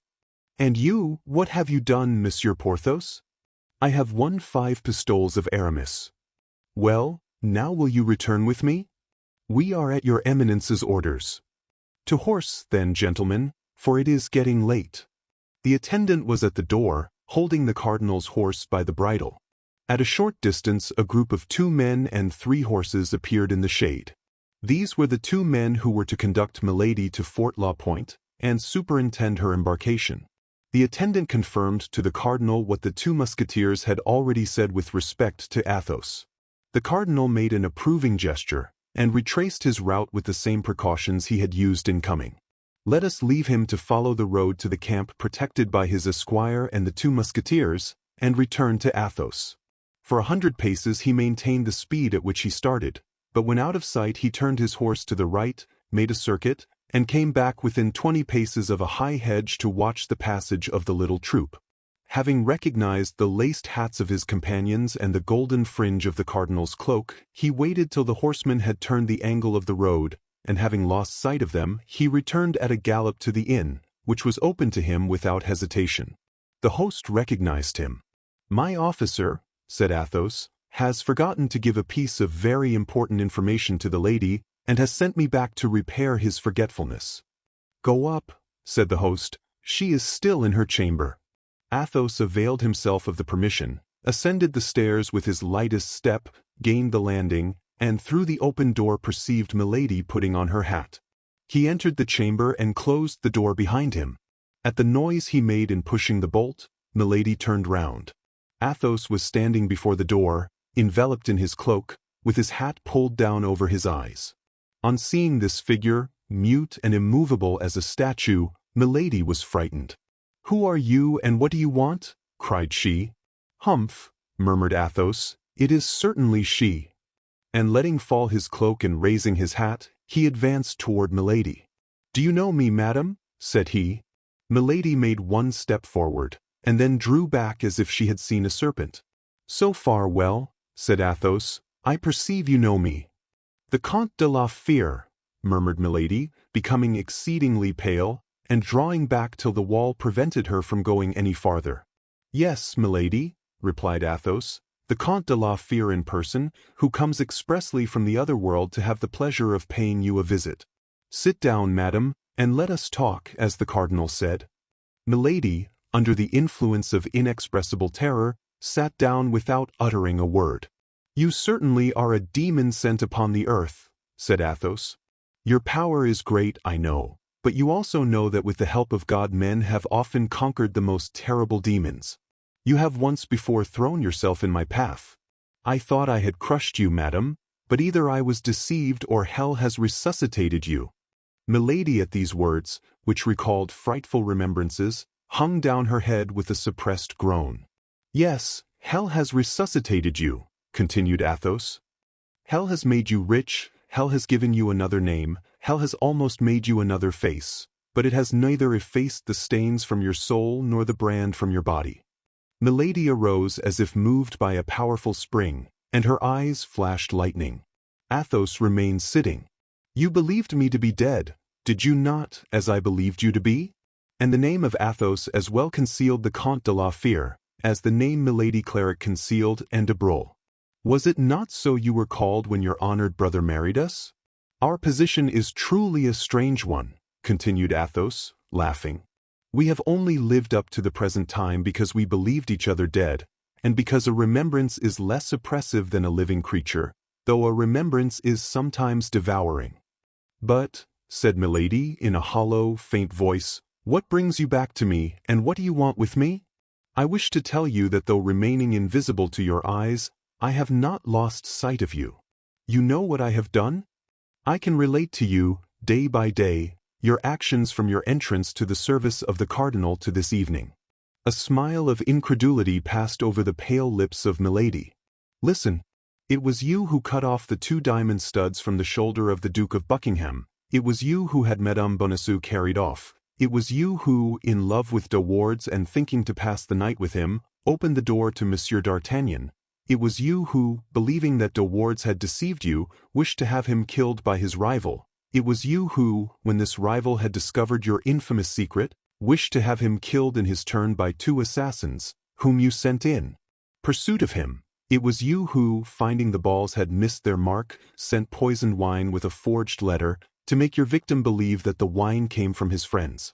In short, it was you who have but now in this chamber, seated in this chair I now fill, made an engagement with Cardinal Richelieu to cause the Duke of Buckingham to be assassinated, in exchange for the promise he has made you to allow you to assassinate D'Artagnan." Milady was livid. "You must be Satan," cried she. "Perhaps," said Athos, "but at all events listen well to this. Assassinate the Duke of Buckingham, or cause him to be assassinated, I care very little about that.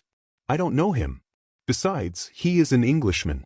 But do not touch with the tip of your finger a single hair of D'Artagnan, who is a faithful friend whom I love and defend, or I swear to you by the head of my father the crime which you shall have endeavored to commit, or shall have committed, shall be the last."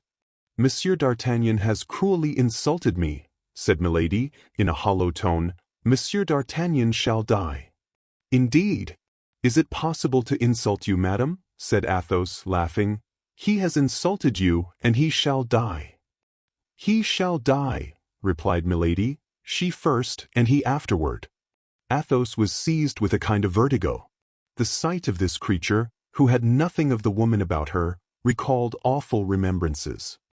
He thought how one day, in a less dangerous situation than the one in which he was now placed, he had already endeavored to sacrifice her to his honor. His desire for blood returned, burning his brain and pervading his frame like a raging fever. He arose in his turn, reached his hand to his belt, drew forth a pistol and cocked it. Milady, pale as a corpse, endeavored to cry out, but her swollen tongue could utter no more than a hoarse sound which had nothing human in it and resembled the rattle of a wild beast. Motionless against the dark tapestry, with her hair in disorder, she appeared like a horrid image of terror.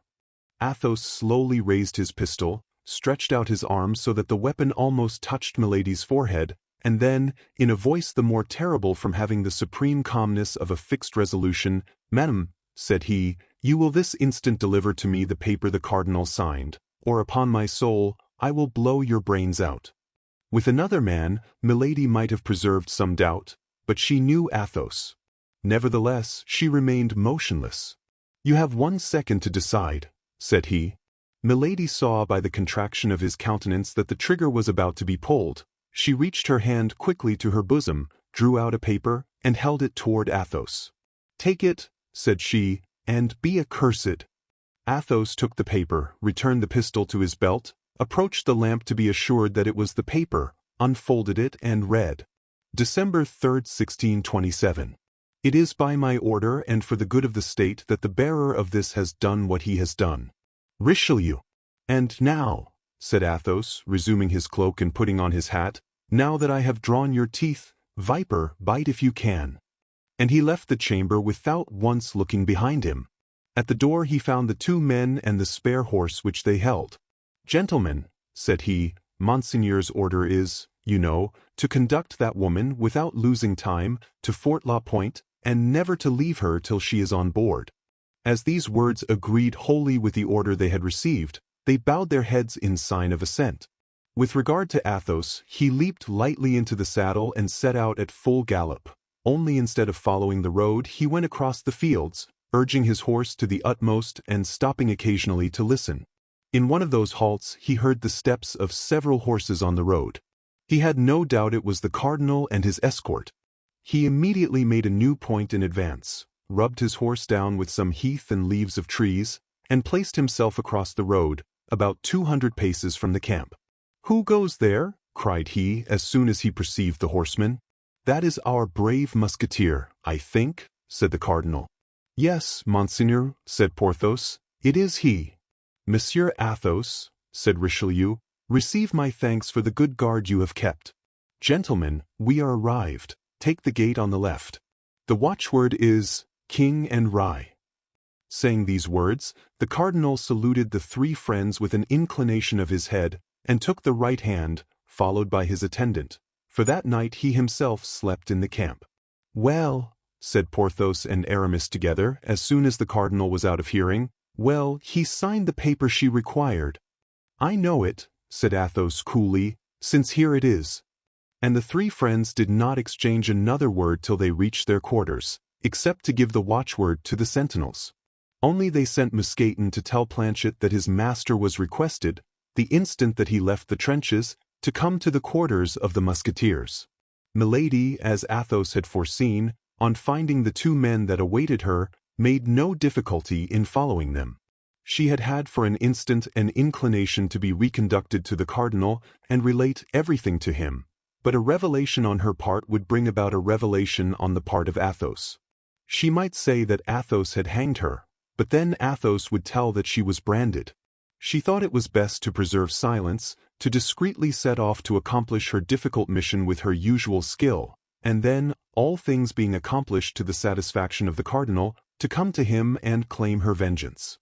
In consequence, after having traveled all night, at 7 o'clock she was at the fort of the Point, at 8 o'clock she had embarked, and at 9, the vessel, which with letters of marque from the cardinal was supposed to be sailing for Bayonne, raised anchor, and steered its course toward England. Chapter 46. The Bastion Saint-Gervais. On arriving at the lodgings of his 3 friends, D'Artagnan found them assembled in the same chamber. Athos was meditating, Porthos was twisting his mustache, Aramis was saying his prayers in a charming little book of hours, bound in blue velvet. "Pardon, gentlemen," said he. "I hope what you have to tell me is worth the trouble, or else, I warn you, I will not pardon you for making me come here instead of getting a little rest after a night spent in taking and dismantling a bastion." "Ah, why were you not there, gentlemen?" "It was warm work." "We were in a place where it was not very cold," replied Porthos, giving his mustache a twist which was peculiar to him. "Hush," said Athos. "Oh, said D'Artagnan, comprehending the slight frown of the Musketeer. "It appears there is something fresh aboard." "Aramis," said Athos, "you went to breakfast the day before yesterday at the inn of the Parpaillot, I believe?" "Yes." "How did you fare?" "For my part, I ate but little. The day before yesterday was a fish day, and they had nothing but meat." "What?" said Athos. "No fish at a seaport?" "They say," said Aramis, resuming his pious reading, "that the dike which the cardinal is making drives them all out into the open sea." "But that is not quite what I mean to ask you, Aramis," replied Athos. "I want to know if you were left alone, and nobody interrupted you." "Why, I think there were not many intruders." "Yes, Athos, I know what you mean. We shall do very well at the Parpaillot." "Let us go to the Parpaillot, then, for here the walls are like sheets of paper." D'Artagnan, who was accustomed to his friend's manner of acting, and who perceived immediately, by a word, a gesture, or a sign from him, that the circumstances were serious, took Athos's arm, and went out without saying anything. Porthos followed, chatting with Aramis. On their way they met Grimaud. Athos made him a sign to come with them. Grimaud, according to custom, obeyed in silence. The poor lad had nearly come to the pass of forgetting how to speak. They arrived at the drinking room of the Parpaillot. It was 7 o'clock in the morning, and daylight began to appear. The three friends ordered breakfast, and went into a room in which the host said they would not be disturbed. Unfortunately, the hour was badly chosen for a private conference. The morning drum had just been beaten, everyone shook off the drowsiness of night, and to dispel the humid morning air, came to take a drop at the inn. Dragoons, Swiss, guardsmen, musketeers, light horsemen, succeeded one another with a rapidity which might answer the purpose of the host very well, but agreed badly with the views of the four friends. Thus they applied very curtly to the salutations, healths, and jokes of their companions. "I see how it will be," said Athos. "We shall get into some pretty quarrel or other, and we have no need of one just now. D'Artagnan, tell us what sort of a night you have had, and we will describe ours afterward." "Ah, yes," said a light horseman, with a glass of brandy in his hand, which he sipped slowly. "I hear you gentlemen of the guards have been in the trenches tonight, and that you did not get much the best of the Rochellais." D'Artagnan looked at Athos to know if he ought to reply to this intruder who thus mixed unasked in their conversation. "Well," said Athos, "don't you hear Monsieur de Busigny, who does you the honor to ask you a question? Relate what has passed during the night, since these gentlemen desire to know it." "Have you not taken a bastion?" said a Swiss, who was drinking rum out of a beer glass.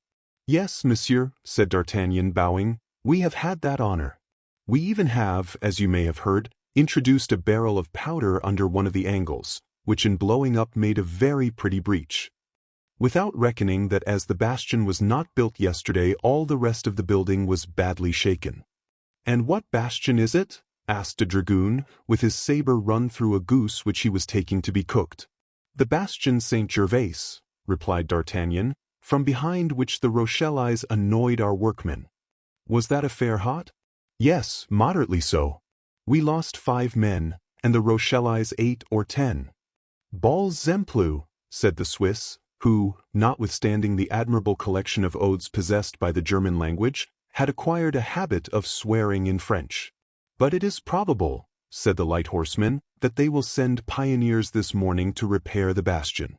"Yes, that's probable," said D'Artagnan. "Gentlemen," said Athos, "a wager."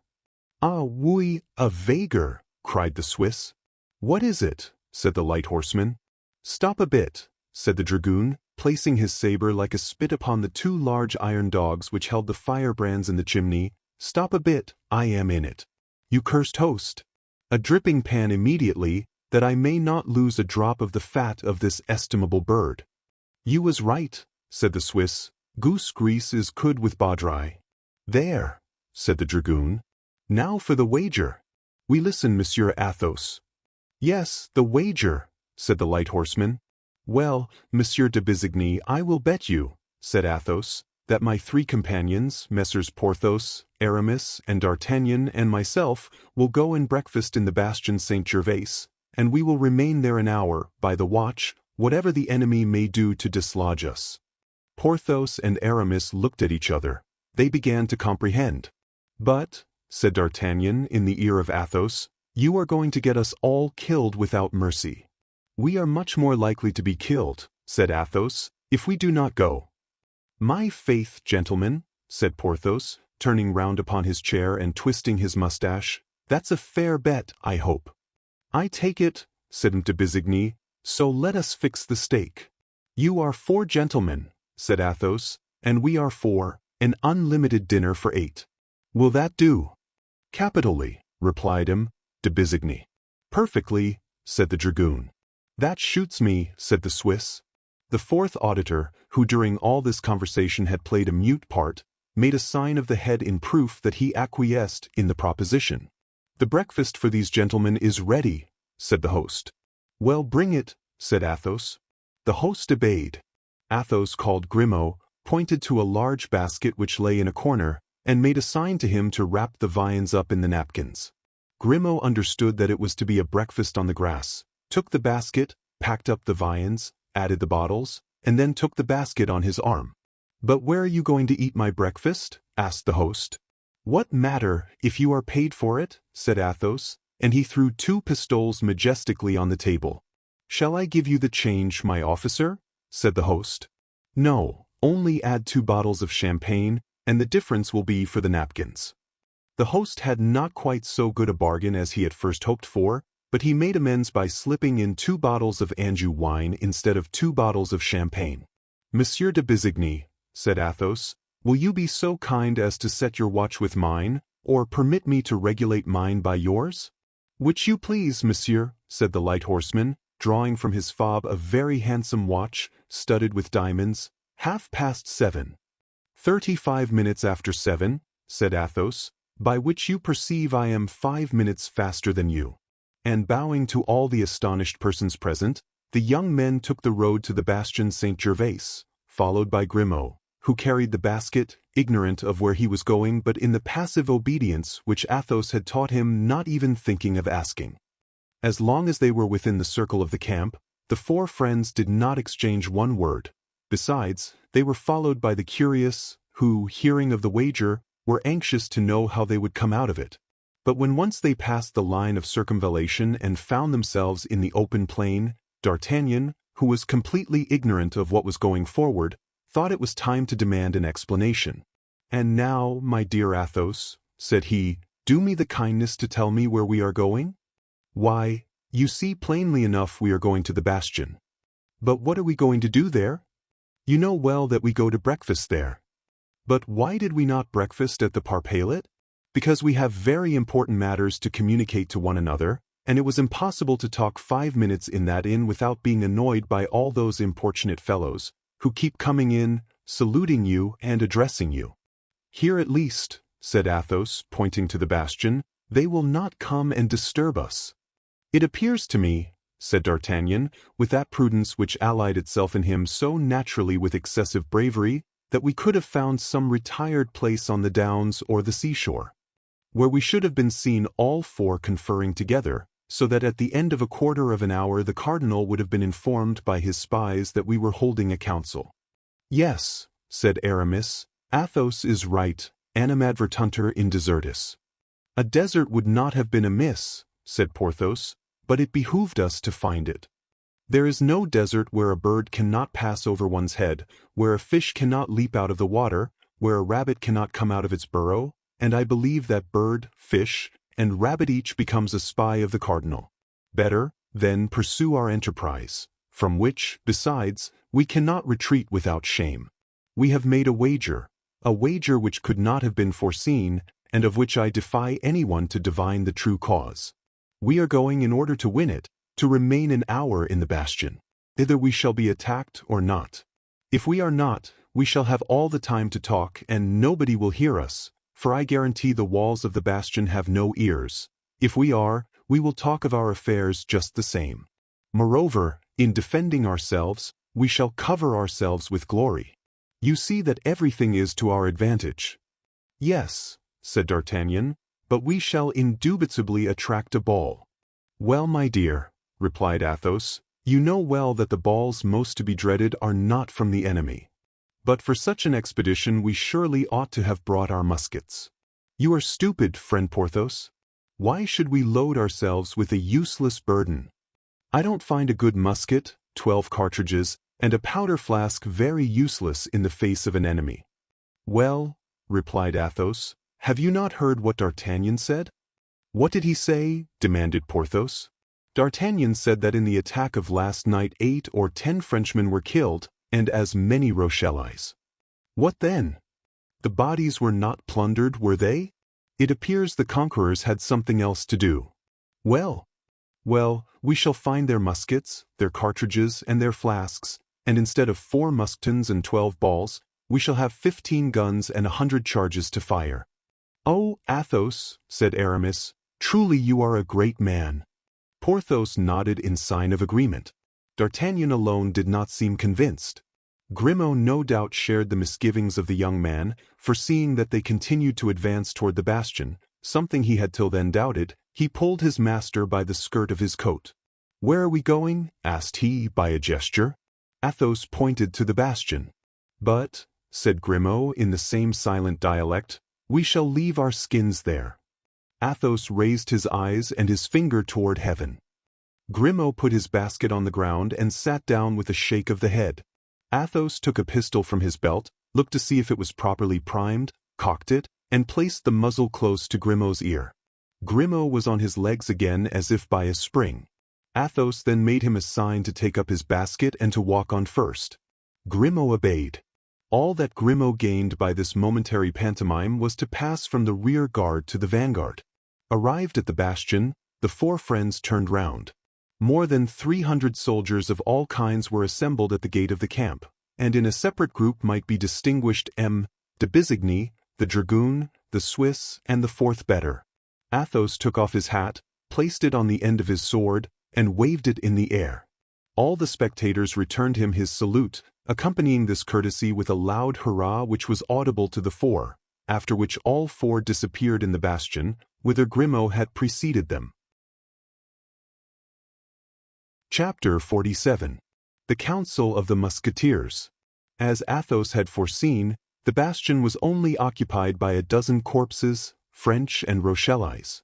"Gentlemen," said Athos, who had assumed the command of the expedition, "while Grimaud spreads the table, let us begin by collecting the guns and cartridges together.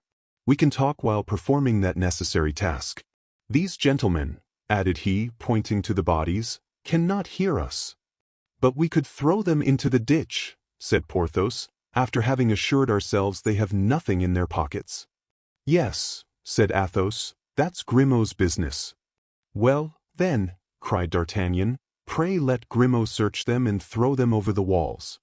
"Heaven forfend," said Athos, "they may serve us." "These bodies serve us?" said Porthos. "You are mad, dear friend."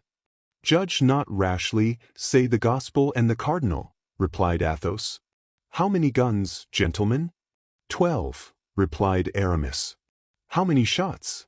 100. "That's quite as many as we shall want. Let us load the guns."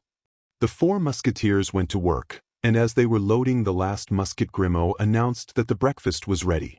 Athos replied, always by gestures, that was well, and indicated to Grimaud, by pointing to a turret that resembled a pepper caster, that he was to stand as sentinel. Only, to alleviate the tediousness of the duty, Athos allowed him to take a loaf, 2 cutlets, and a bottle of wine. "And now to table," said Athos. The 4 friends seated themselves on the ground with their legs crossed like Turks, or even tailors. "And now," said D'Artagnan, "as there is no longer any fear of being overheard, I hope you are going to let me into your secret." "I hope at the same time to procure you amusement and glory, gentlemen," said Athos. "I have induced you to take a charming promenade. Here is a delicious breakfast. and yonder are 500 persons, as you may see through the loopholes, taking us for heroes or madmen, two classes of imbeciles greatly resembling each other. But the secret, said D'Artagnan. The secret is, said Athos, that I saw Milady last night. D'Artagnan was lifting a glass to his lips, but at the name of Milady his hand trembled so that he was obliged to put the glass on the ground again for fear of spilling the contents. You saw your why? Hush, interrupted Athos. You forget, my dear, you forget that these gentlemen are not initiated into my family affairs like yourself. I have seen Milady. Where? Demanded D'Artagnan. Within 2 leagues of this place, at the inn of the Red Dovecot. In that case I am lost, said D'Artagnan. Not so bad yet, replied Athos, for by this time she must have quit the shores of France. D'Artagnan breathed again. But after all, asked Porthos, who is Milady? A charming woman, said Athos, sipping a glass of sparkling wine. Villainous host, cried he has given us Anjou wine instead of champagne, and fancies we know no better. Yes, continued he, a charming woman, who entertained kind views toward our friend D'Artagnan, who, on his part, has given her some offense for which she tried to revenge herself a month ago by having him killed by 2 musket shots, a week ago by trying to poison him, and yesterday by demanding his head of the cardinal. What? By demanding my head of the cardinal? Cried D'Artagnan, pale with terror. Yes, that is true as the gospel, said Porthos. I heard her with my own ears. I also, said Aramis. Then, said D'Artagnan, letting his arm fall with discouragement, it is useless to struggle longer. I may as well blow my brains out, and all will be over. That's the last folly to be committed, said Athos, seeing it is the only one for which there is no remedy. But I can never escape, said D'Artagnan, with such enemies. First, my stranger of Meung, then De Wardes, to whom I have given 3 sword wounds, next Milady, whose secret I have discovered, finally the cardinal, whose vengeance I have balked. Well, said Athos, that only makes 4, and we are 4, 1 for 1. Pardieu! If we may believe the signs Grimaud is making, we are about to have to do with a very different number of people. What is it, Grimaud? Considering the gravity of the occasion, I permit you to speak, my friend, but be laconic, I beg. What do you see? A troop. Of how many persons? 20 men. What sort of men? 16 pioneers for soldiers. How far distant? 500 paces. Good. We have just time to finish this fowl and to drink 1 glass of wine to your health, D'Artagnan. To your health, repeated Porthos and Aramis. Well then, to my health. Although I am very much afraid that your good wishes will not be of great service to me. Bah, said Athos, God is great, as say the followers of Mohammed, and the future is in his hands. Then, swallowing the contents of his glass, which he put down close to him, Athos arose carelessly, took the musket next to him, and drew near to one of the loopholes. Porthos, Aramis, and D'Artagnan followed his example.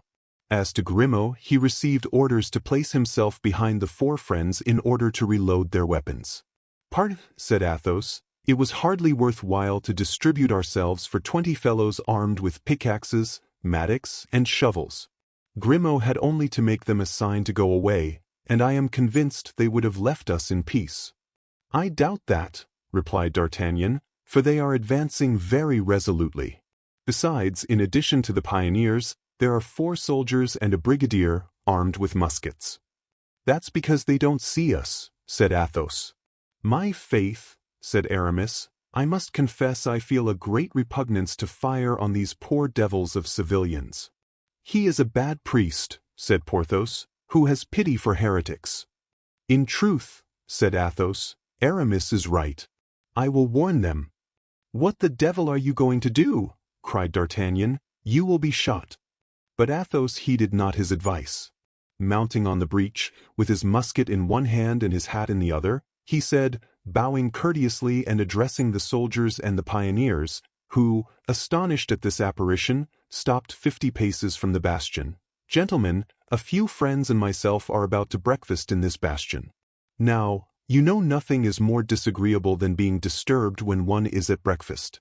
We request you then, if you really have business here, to wait till we have finished our repast, or to come again a short time hence, unless, which would be far better, you form the salutary resolution to quit the side of the rebels, and come and drink with us to the health of the King of France. Take care, Athos, cried D'Artagnan, don't you see they are aiming? Yes, yes, said Athos, but they are only civilians, very bad marksmen, who will be sure not to hit me. In fact, at the same instant 4 shots were fired, and the balls were flattened against the wall around Athos, but not one touched him. 4 shots replied to them almost instantaneously, but much better aimed than those of the aggressors. 3 soldiers fell dead, and one of the pioneers was wounded. Grimaud, said Athos, still on the breach, another musket. Grimaud immediately obeyed. On their part, the 3 friends had reloaded their arms. A second discharge followed the first. The brigadier and 2 pioneers fell dead. The rest of the troop took to flight. Now, gentlemen, a sortie, cried Athos.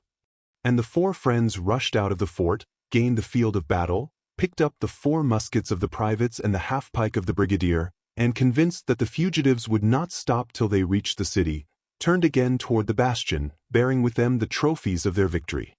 Reload the muskets, Grimaud, said Athos, and we, gentlemen, will go on with our breakfast and resume our conversation. Where were we? I recollect you were saying, said D'Artagnan, that after having demanded my head of the cardinal, Milady had quit the shores of France. Whither goes she? Added he, strongly interested in the route Milady followed. She goes into England, said Athos. With what view? With the view of assassinating, or causing to be assassinated, the Duke of Buckingham. D'Artagnan uttered an exclamation of surprise and indignation. But this is infamous, cried he. As to that, said Athos, I beg you to believe that I care very little about it. Now you have done, Grimaud, take our brigadier's half-pike, tie a napkin to it, and plant it on top of our bastion, that these rebels of Rochellese may see that they have to deal with brave and loyal soldiers of the king. Grimaud obeyed without replying. An instant afterward, the white flag was floating over the heads of the 4 friends. A thunder of applause saluted its appearance. Half the camp was at the barrier. How? Replied D'Artagnan. You care little if she kills Buckingham or causes him to be killed. But the Duke is our friend. The Duke is English. The Duke fights against us. Let her do what she likes with the Duke. I care no more about him than an empty bottle. And Athos threw 15 paces from him an empty bottle from which he had poured the last drop into his glass. A moment, said D'Artagnan. I will not abandon Buckingham thus. He gave us some very fine horses. And moreover, very handsome saddles, said Porthos, who at the moment wore on his cloak the lace of his own. Besides, said Aramis, God desires the conversion and not the death of a sinner.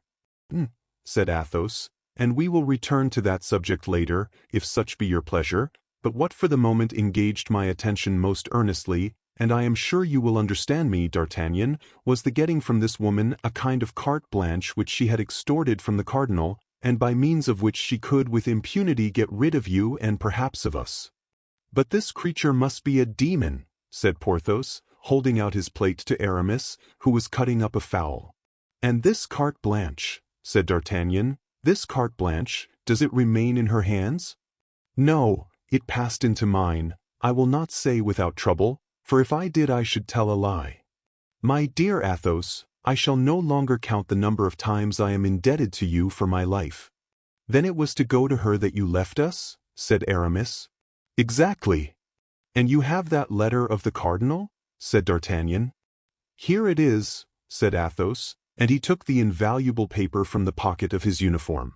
D'Artagnan unfolded it with one hand, whose trembling he did not even attempt to conceal, to read. December 3rd, 1627. It is by my order and for the good of the state that the bearer of this has done what he has done. Richelieu.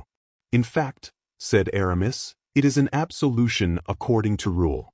That paper must be torn to pieces, said D'Artagnan, who fancied he read in it his sentence of death. On the contrary, said Athos, it must be preserved carefully. I would not give up this paper if covered with as many gold pieces."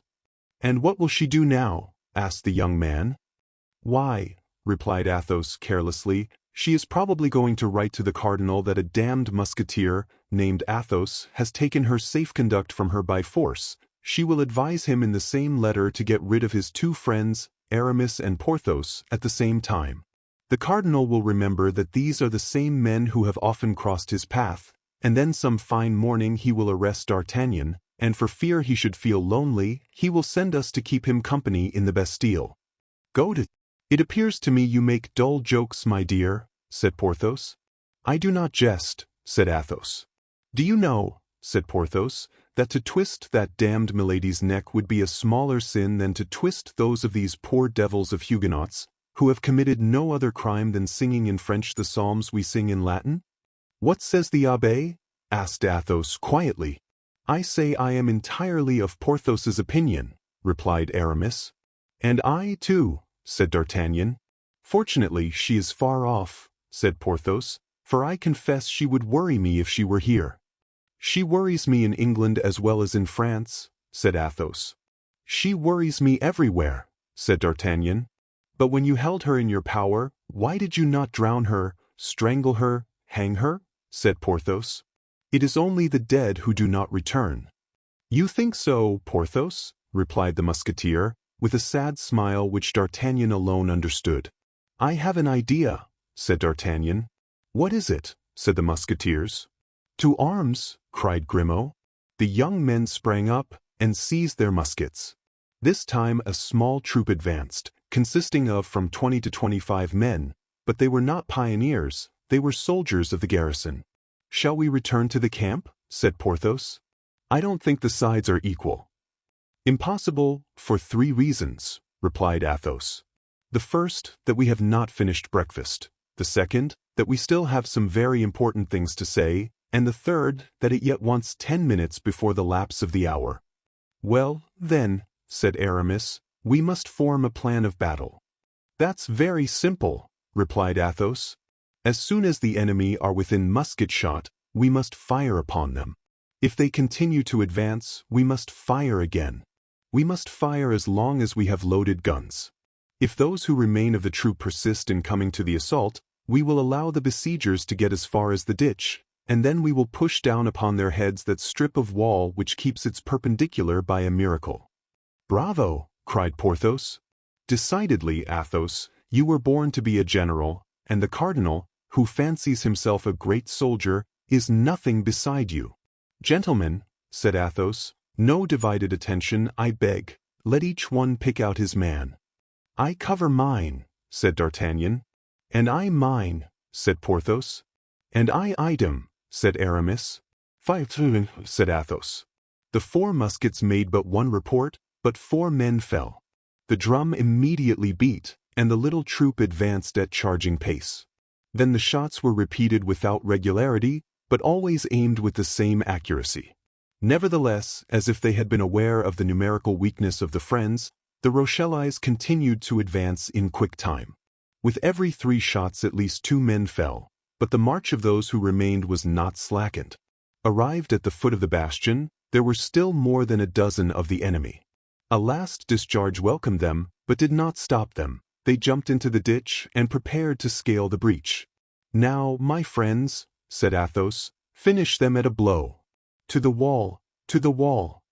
And the 4 friends, seconded by Grimaud, pushed with the barrels of their muskets an enormous sheet of the wall, which bent as if pushed by the wind, and detaching itself from its base, fell with a horrible crash into the ditch.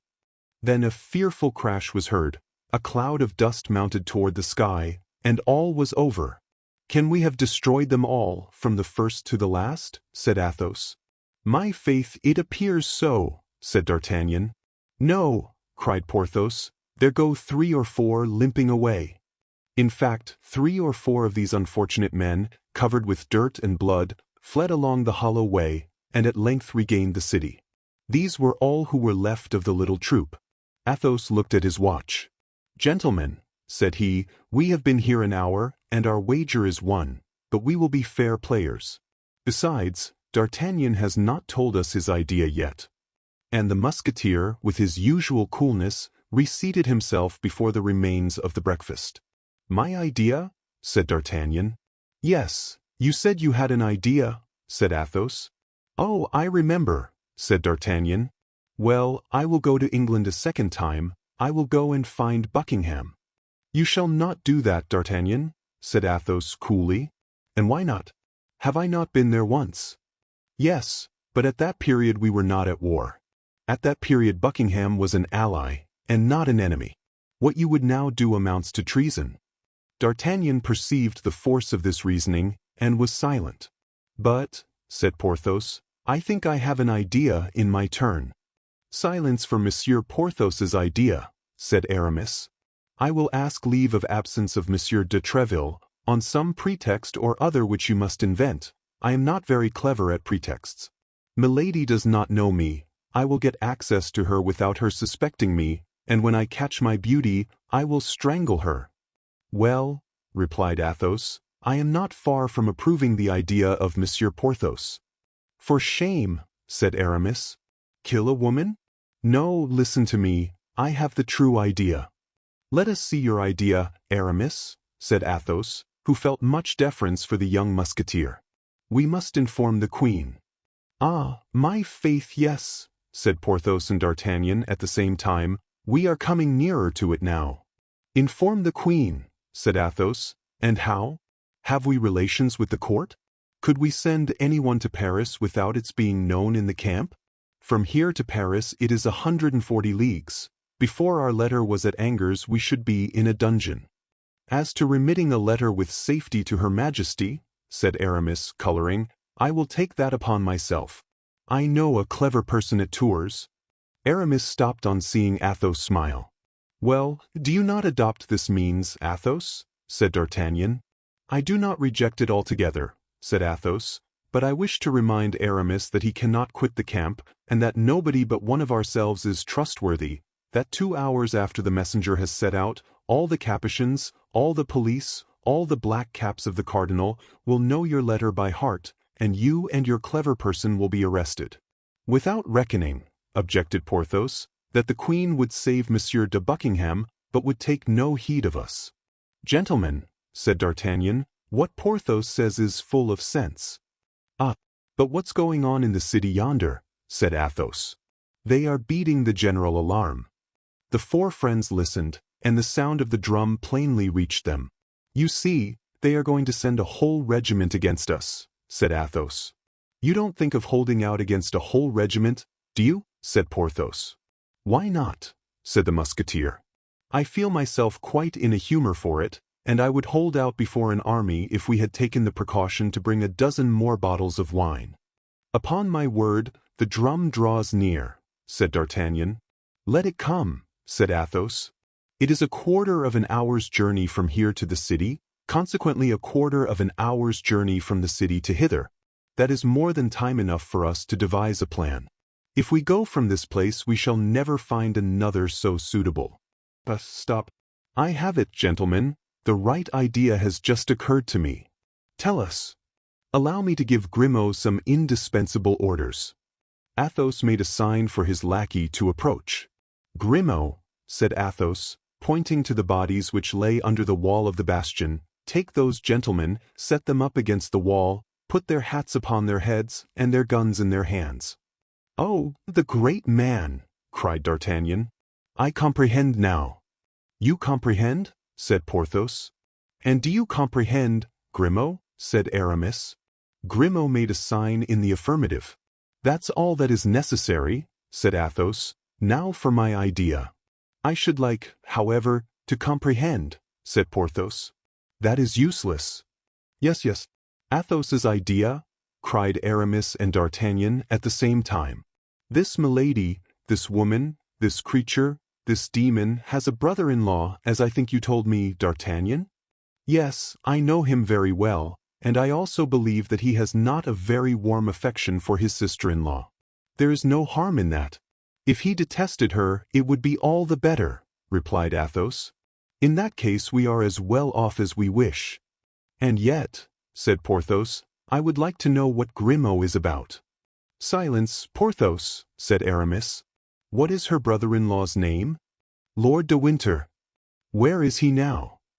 He returned to London at the first sound of war. Well, there's just the man we want, said Athos. It is he whom we must warn. We will have him informed that his sister-in-law is on the point of having someone assassinated, and beg him not to lose sight of her. There is in London, I hope, some establishment like that of the Magdalens or of the Repentant Daughters. He must place his sister in one of these, and we shall be in peace. Yes, said D'Artagnan, till she comes out. Ah, my faith, said Athos, you require too much, D'Artagnan. I have given you all I have, and I beg leave to tell you that this is the bottom of my sack. But I think it would be still better, said Aramis, to inform the Queen and Lord de Winter at the same time. Yes, but who is to carry the letter to Tours, and who to London? I answer for Bazin, said Aramis. And I for Planchet, said D'Artagnan. I, said Porthos, if we cannot leave the camp, our lackeys may. To be sure they may, and this very day we will write the letters, said Aramis. Give the lackeys money and they will start. We will give them money, replied Athos. Have you any money? The four friends looked at one another, and a cloud came over the brows which but lately had been so cheerful. Look out, cried D'Artagnan, I see black points and red points moving yonder. Why did you talk of a regiment, Athos? It is a veritable army. My faith, yes, said Athos, there they are. See the sneaks come, without drum or trumpet. Have you finished, Grimaud? Grimaud made a sign in the affirmative, and pointed to a dozen bodies which he had set up in the most picturesque attitudes. Some carried arms, others seemed to be taking aim, and the remainder appeared merely to be sword in hand. Bravo, said Athos, that does honor to your imagination. All very well, said Porthos, but I should like to understand. Let us decamp first, and you will understand afterward. A moment, gentlemen, a moment. Give Grimaud time to clear away the breakfast. Ah, said Aramis, the black points and the red points are visibly enlarging. I am of D'Artagnan's opinion. We have no time to lose in regaining our camp. My faith, said Athos, I have nothing to say against a retreat. We bet upon 1 hour, and we have stayed an hour and a half. Nothing can be said. Let us be off, gentlemen, let us be off. Grimaud was already ahead, with the basket and the dessert. The four friends followed, 10 paces behind him. What the devil shall we do now, gentlemen? Cried Athos. Have you forgotten anything? Said Aramis. The white flag, morbleu. We must not leave a flag in the hands of the enemy, even if that flag be but a napkin. And Athos ran back to the bastion, mounted the platform, and bore off the flag. But as the Rochellais had arrived within musket range, they opened a terrible fire upon this man, who appeared to expose himself for pleasure's sake. But Athos might be said to bear a charmed life. The balls passed and whistled all around him. Not one struck him. Athos waved his flag, turning his back on the guards of the city, and saluting those of the camp. On both sides loud cries arose.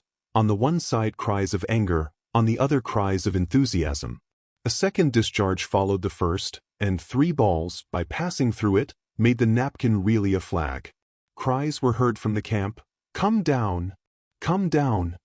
Athos came down. His friends, who anxiously awaited him, saw him returned with joy. "Come along, Athos, come along!" cried D'Artagnan. "Now we have found everything except money. It would be stupid to be killed." But Athos continued to march majestically, whatever remarks his companions made, and they, finding their remarks useless, regulated their pace by his. Grimaud and his basket were far in advance, out of the range of the balls. At the end of an instant they heard a furious fusillade. "What's that?" asked Porthos. "What are they firing at now?" "I hear no balls whistle, and I see nobody." "They are firing at the corpses," replied Athos. "But the dead cannot return their fire." "Certainly not. They will then fancy it is an ambuscade, they will deliberate, and by the time they have found out the pleasantry, we shall be out of the range of their balls. That renders it useless to get a pleurisy by too much haste." "Oh, I comprehend now," said the astonished Porthos. "That's lucky," said Athos, shrugging his shoulders.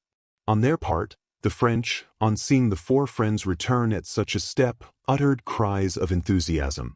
At length a fresh discharge was heard, and this time the balls came rattling among the stones around the four friends, and whistling sharply in their ears. The Rochellais had at last taken possession of the bastion. "These Rochellais are bungling fellows," said Athos. "How many have we killed of them? A dozen? Or 15? How many did we crush under the wall? 8 or 10. And in exchange for all that, not even a scratch. Ah, but what is the matter with your hand, D'Artagnan? It bleeds, seemingly." "Oh, it's nothing," said D'Artagnan. "A spent ball? Not even that." "What is it then?" We have said that Athos loved D'Artagnan like a child, and this somber and inflexible personage felt the anxiety of a parent for the young man. "Only grazed a little," replied D'Artagnan. "My fingers were caught between two stones, that of the wall and that of my ring, and the skin was broken." "That comes of wearing diamonds, my master," said Athos disdainfully. "Ah, to be sure," cried Porthos, "there is a diamond. Why the devil, then, do we plague ourselves about money when there is a diamond?" "Stop a bit," said Aramis. "Well thought of, Porthos. This time you have an idea." "Undoubtedly," said Porthos, drawing himself up at Athos's compliment. "As there is a diamond, let us sell it." "But," said D'Artagnan, "it is the Queen's diamond." "The stronger reason why it should be sold," replied Athos. "The Queen saving Monsieur de Buckingham, her lover, nothing more just. The Queen saving us, her friends, nothing more moral. Let us sell the diamond. What says Monsieur the Abbé?" "I don't ask Porthos. His opinion has been given." "Why, I think," said Aramis, blushing as usual, "that his ring not coming from a mistress, and consequently not being a love token, D'Artagnan may sell it." "My dear Aramis, you speak like theology personified." "Your advice, then?" "To sell the diamond," replied Aramis. "Well, then," said D'Artagnan gaily, "let us sell the diamond, and say no more about it." The fusillade continued, but the four friends were out of reach, and the Rochellais only fired to appease their consciences. My faith, it was time that idea came into Porthos's head. "Here we are at the camp. Therefore, gentlemen, not a word more of this affair. We are observed. They are coming to meet us. We shall be carried in triumph." In fact, as we have said, the whole camp was in motion. More than 2,000 persons had assisted, as at a spectacle, in this fortunate but wild undertaking of the four friends, an undertaking of which they were far from suspecting the real motive. Nothing was heard but cries of "Live the Musketeers! Live the Guards!" De Bissigny was the first to come and shake Athos by the hand, and acknowledge that the wager was lost. The dragoon and the Swiss followed him, and all their comrades followed the dragoon and the Swiss. There was nothing but felicitations, pressures of the hand, and embraces. There was no end to the inextinguishable laughter at the Rochellais. The tumult at length became so great that the cardinal fancied there must be some riot, and sent La Houdinière, his captain of the guards, to inquire what was going on. The affair was described to the messenger with all the effervescence of enthusiasm. "Well?"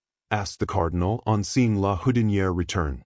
"Well, monsieur," replied the latter, 3 musketeers and a guardsman laid a wager with Monsieur de Bissigny that they would go and breakfast in the bastion Saint-Gervais, and while breakfasting they held it for 2 hours against the enemy, and have killed I don't know how many Rochellais." "Did you inquire the names of those 3 musketeers?" "Yes, monseigneur." "What are their names?" "Messrs. Athos, Porthos, and Aramis."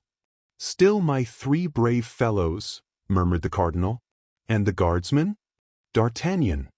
"Still my young scapegrace. Positively, these 4 men must be on my side."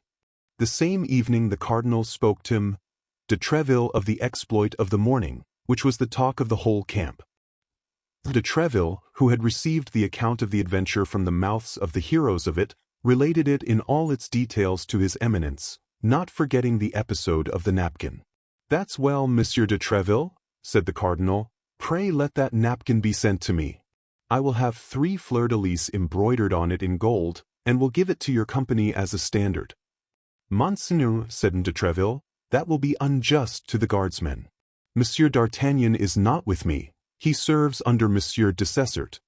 Well, then, take him, said the cardinal. When 4 men are so much attached to one another, it is only fair that they should serve in the same company.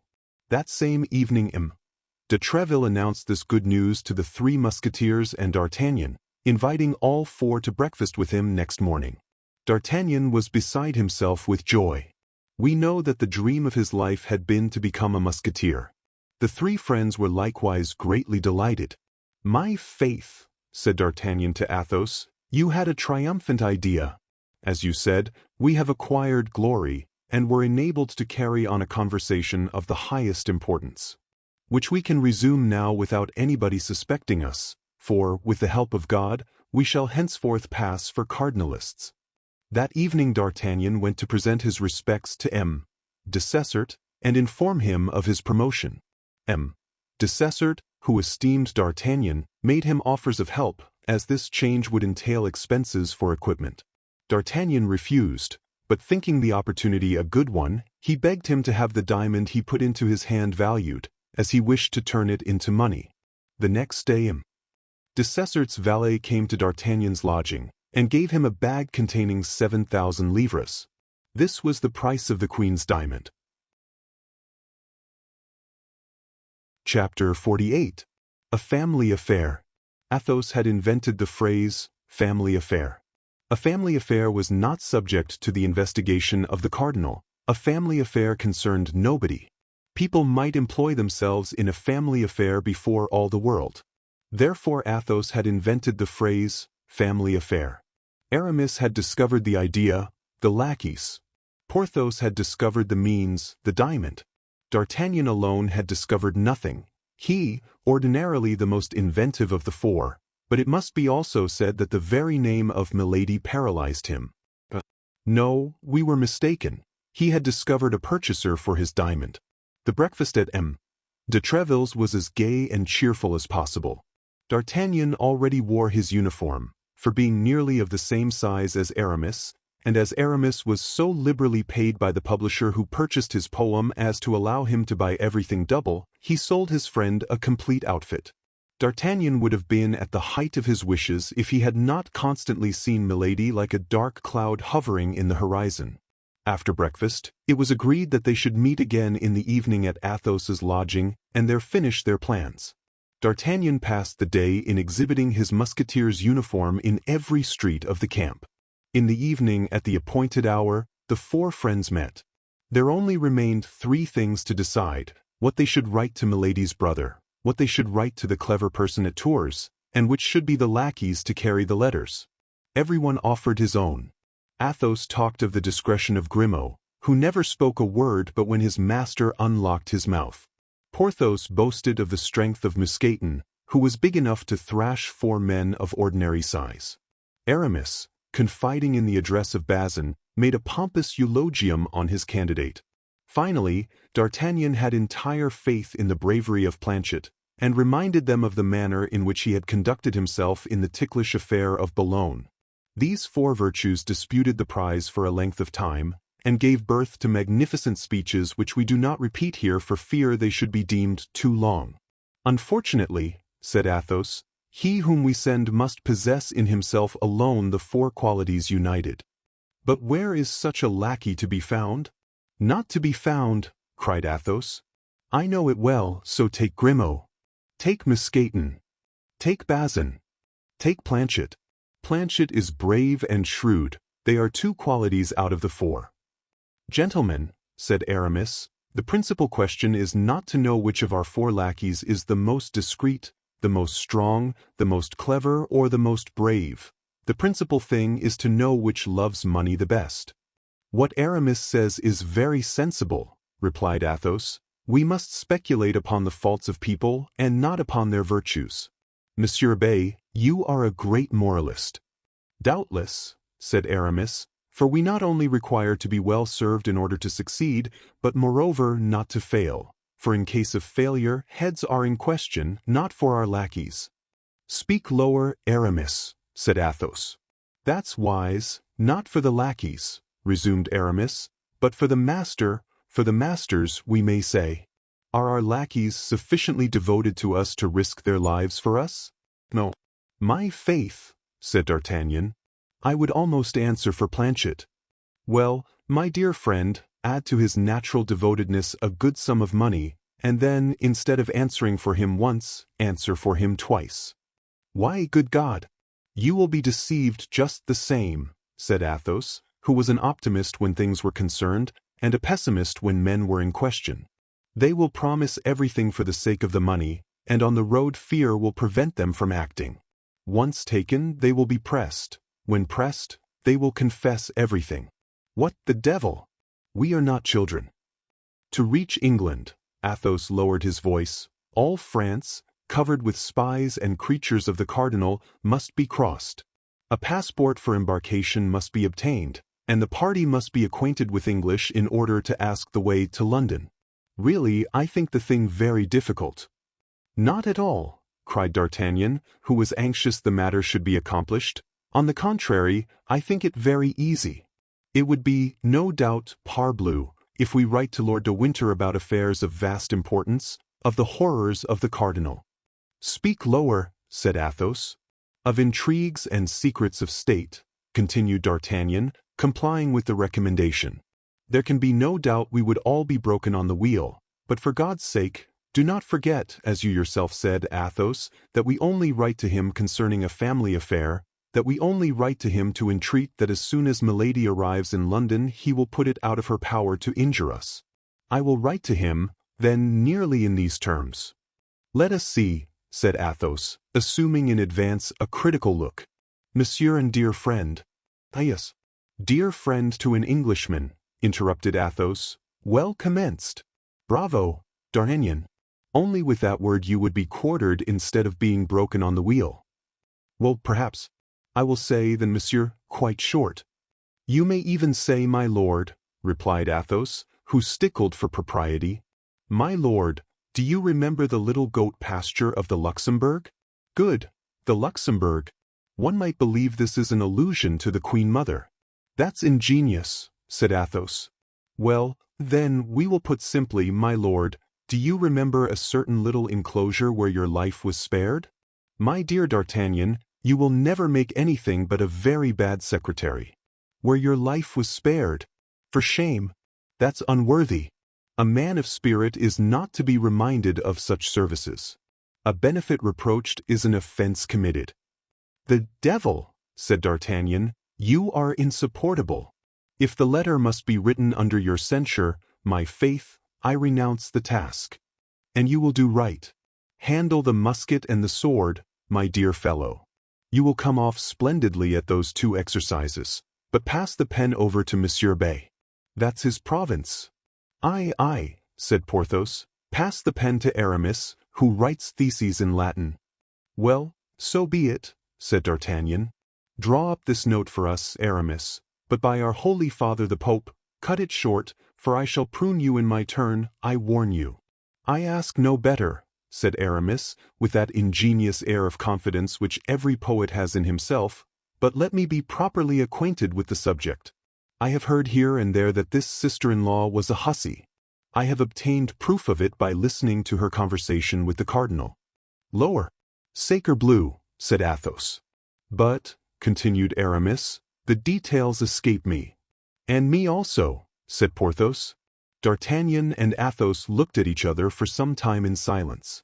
At length Athos, after serious reflection and becoming more pale than usual, made a sign of assent to D'Artagnan, who by it understood he was at liberty to speak.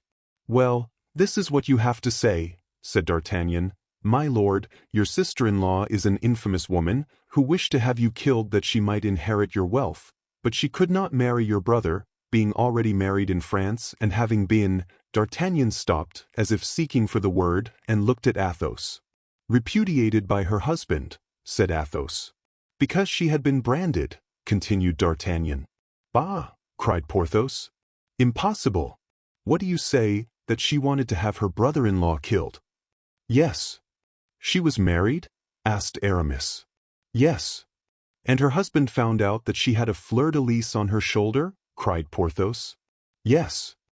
These 3 yes had been pronounced by Athos, each with a sadder intonation.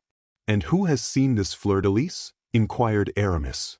"D'Artagnan and I. Or rather, to observe the chronological order, I and D'Artagnan," replied Athos. "And does the husband of this frightful creature still live?" said Aramis. "He still lives." "Are you quite sure of it?" "I am he." There was a moment of cold silence, during which everyone was affected according to his nature. "This time," said Athos, first breaking the silence, "D'Artagnan has given us an excellent program, and the letter must be written at once." "The devil!" "You are right, Athos," said Aramis, "and it is a rather difficult matter.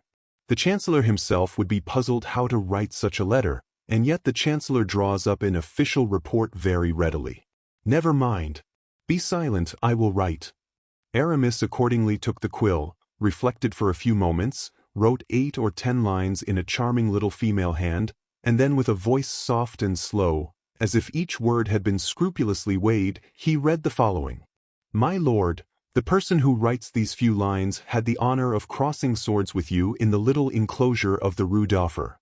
As you have several times since declared yourself the friend of that person, he thinks it his duty to respond to that friendship by sending you important information. Twice you have nearly been the victim of a near relative, whom you believe to be your heir because you are ignorant that before she contracted a marriage in England she was already married in France. But the 3rd time, which is the present, you may succumb. Your relative left La Rochelle for England during the night. Watch her arrival, for she has great and terrible projects. If you require to know positively what she is capable of, read her past history on her left shoulder."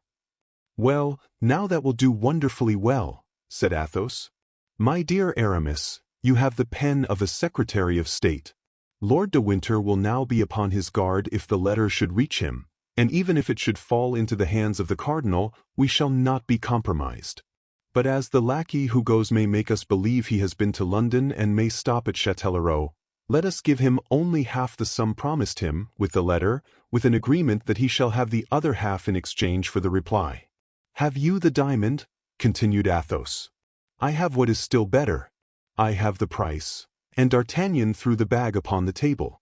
At the sound of the gold Aramis raised his eyes and Porthos started. As to Athos, he remained unmoved. "How much in that little bag?" 7,000 livres, in Louis of 12 francs. 7,000 livres, cried Porthos. "That poor little diamond was worth 7,000 livres?" "It appears so," said Athos, "since here they are. I don't suppose that our friend D'Artagnan has added any of his own to the amount." "But, gentlemen, in all this," said D'Artagnan, "we do not think of the Queen. Let us take some heed of the welfare of her dear Buckingham. That is the least we owe her." "That's true," said Athos, "but that concerns Aramis." "Well," replied the latter, blushing, "what must I say?" "Oh, that's simple enough," replied Athos. "Write a second letter for that clever personage who lives at Tours." Aramis resumed his pen, reflected a little, and wrote the following lines, which he immediately submitted to the approbation of his friends. "My dear cousin." "Ah," said Athos. "This clever person is your relative, then?" "Cousin german." "Go on, to your cousin, then."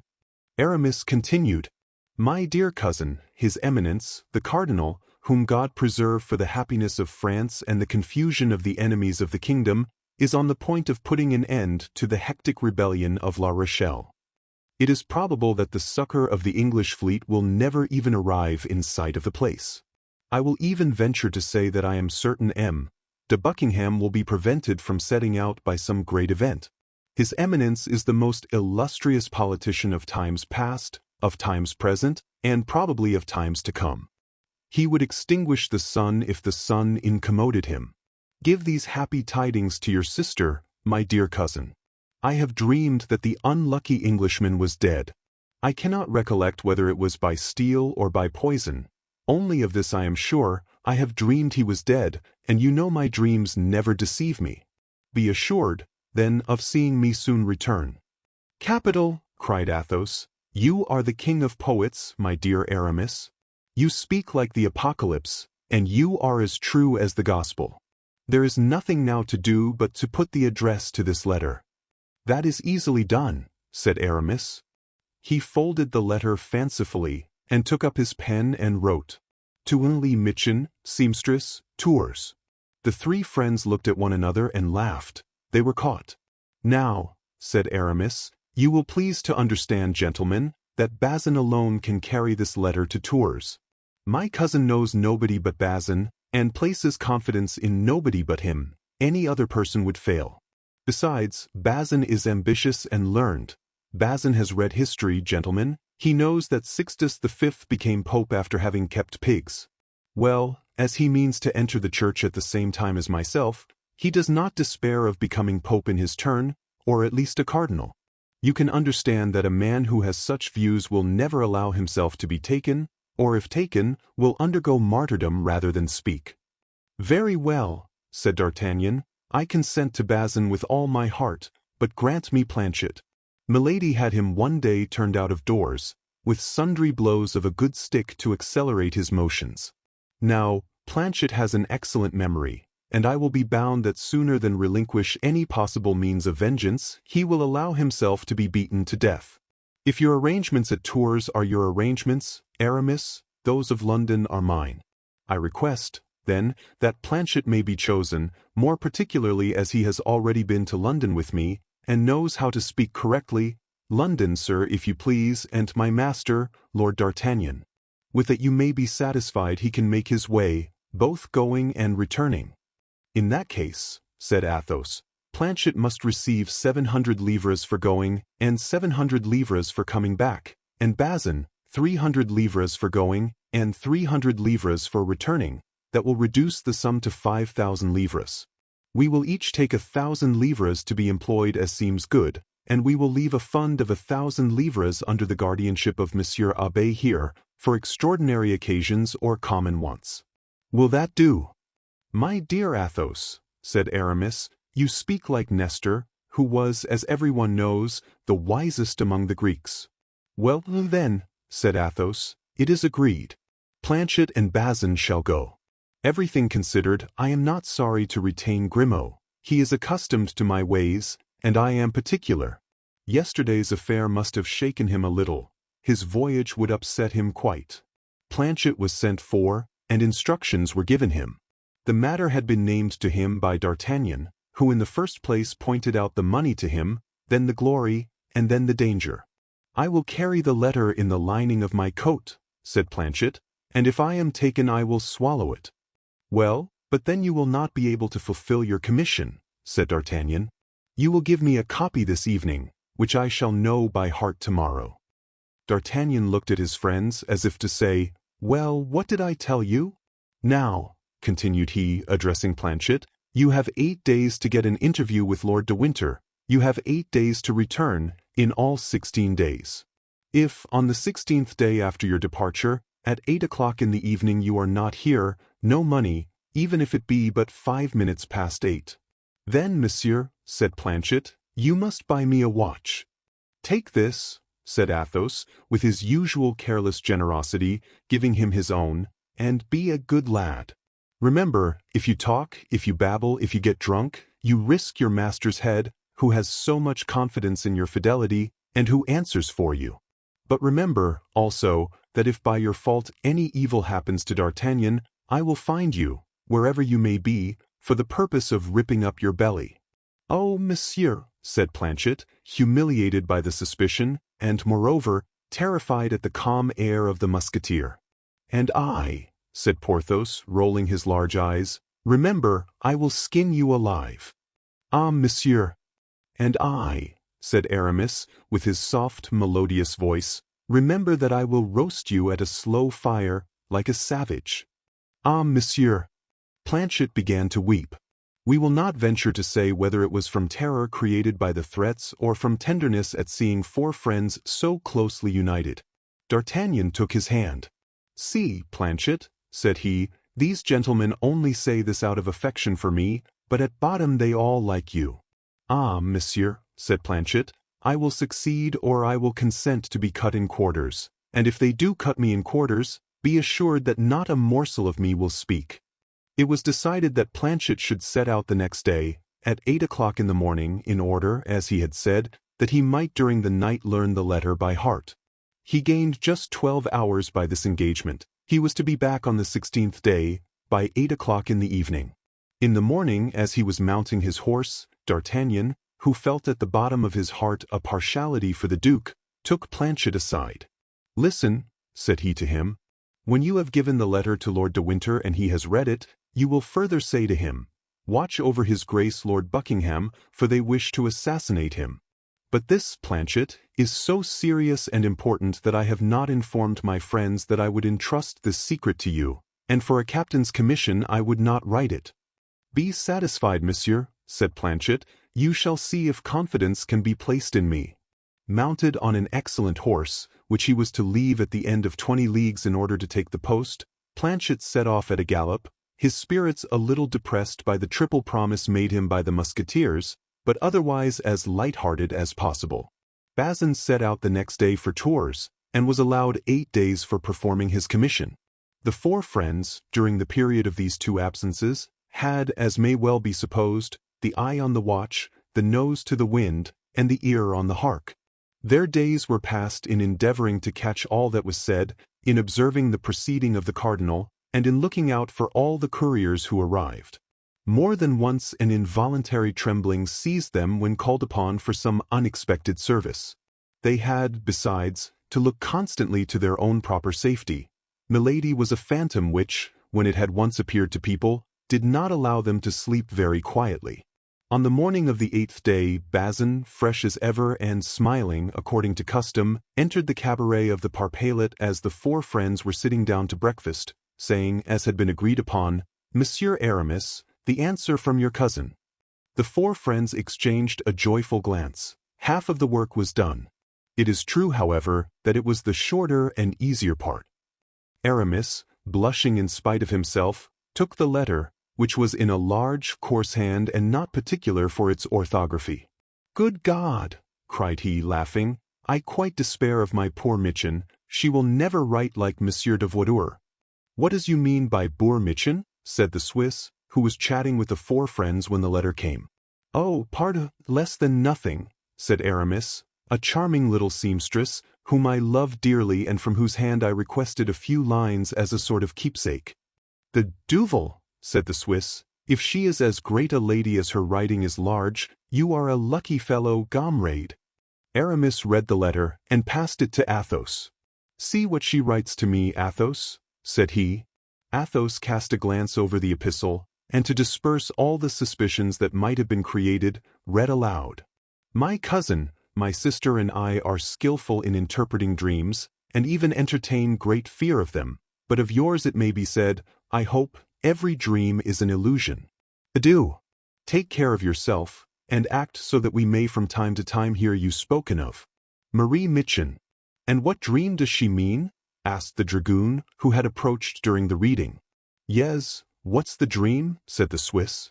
"Well, pardon," said Aramis, "it was only this, I had a dream, and I related it to her." Yes, said the Swiss, "it's simple enough to tell a dream, but I never dream." "You are very fortunate," said Athos, rising. "I wish I could say as much." "Never," replied the Swiss, enchanted that a man like Athos could envy him anything. "Never." D'Artagnan, seeing Athos rise, did likewise, took his arm, and went out. Porthos and Aramis remained behind to encounter the jokes of the dragoon and the Swiss. As to Bazin, he went and lay down on a truss of straw, and as he had more imagination than the Swiss, he dreamed that Aramis, having become pope, adorned his head with a cardinal's hat. But, as we have said, Bazin had not, by his fortunate return, removed more than a part of the uneasiness which weighed upon the four friends. The days of expectation are long, and D'Artagnan, in particular, would have wagered that the days were 44 hours. He forgot the necessary slowness of navigation. He exaggerated to himself the power of Milady. He credited this woman, who appeared to him the equal of a demon, with agents as supernatural as herself. At the least noise, he imagined himself about to be arrested, and that Planchet was being brought back to be confronted with himself and his friends.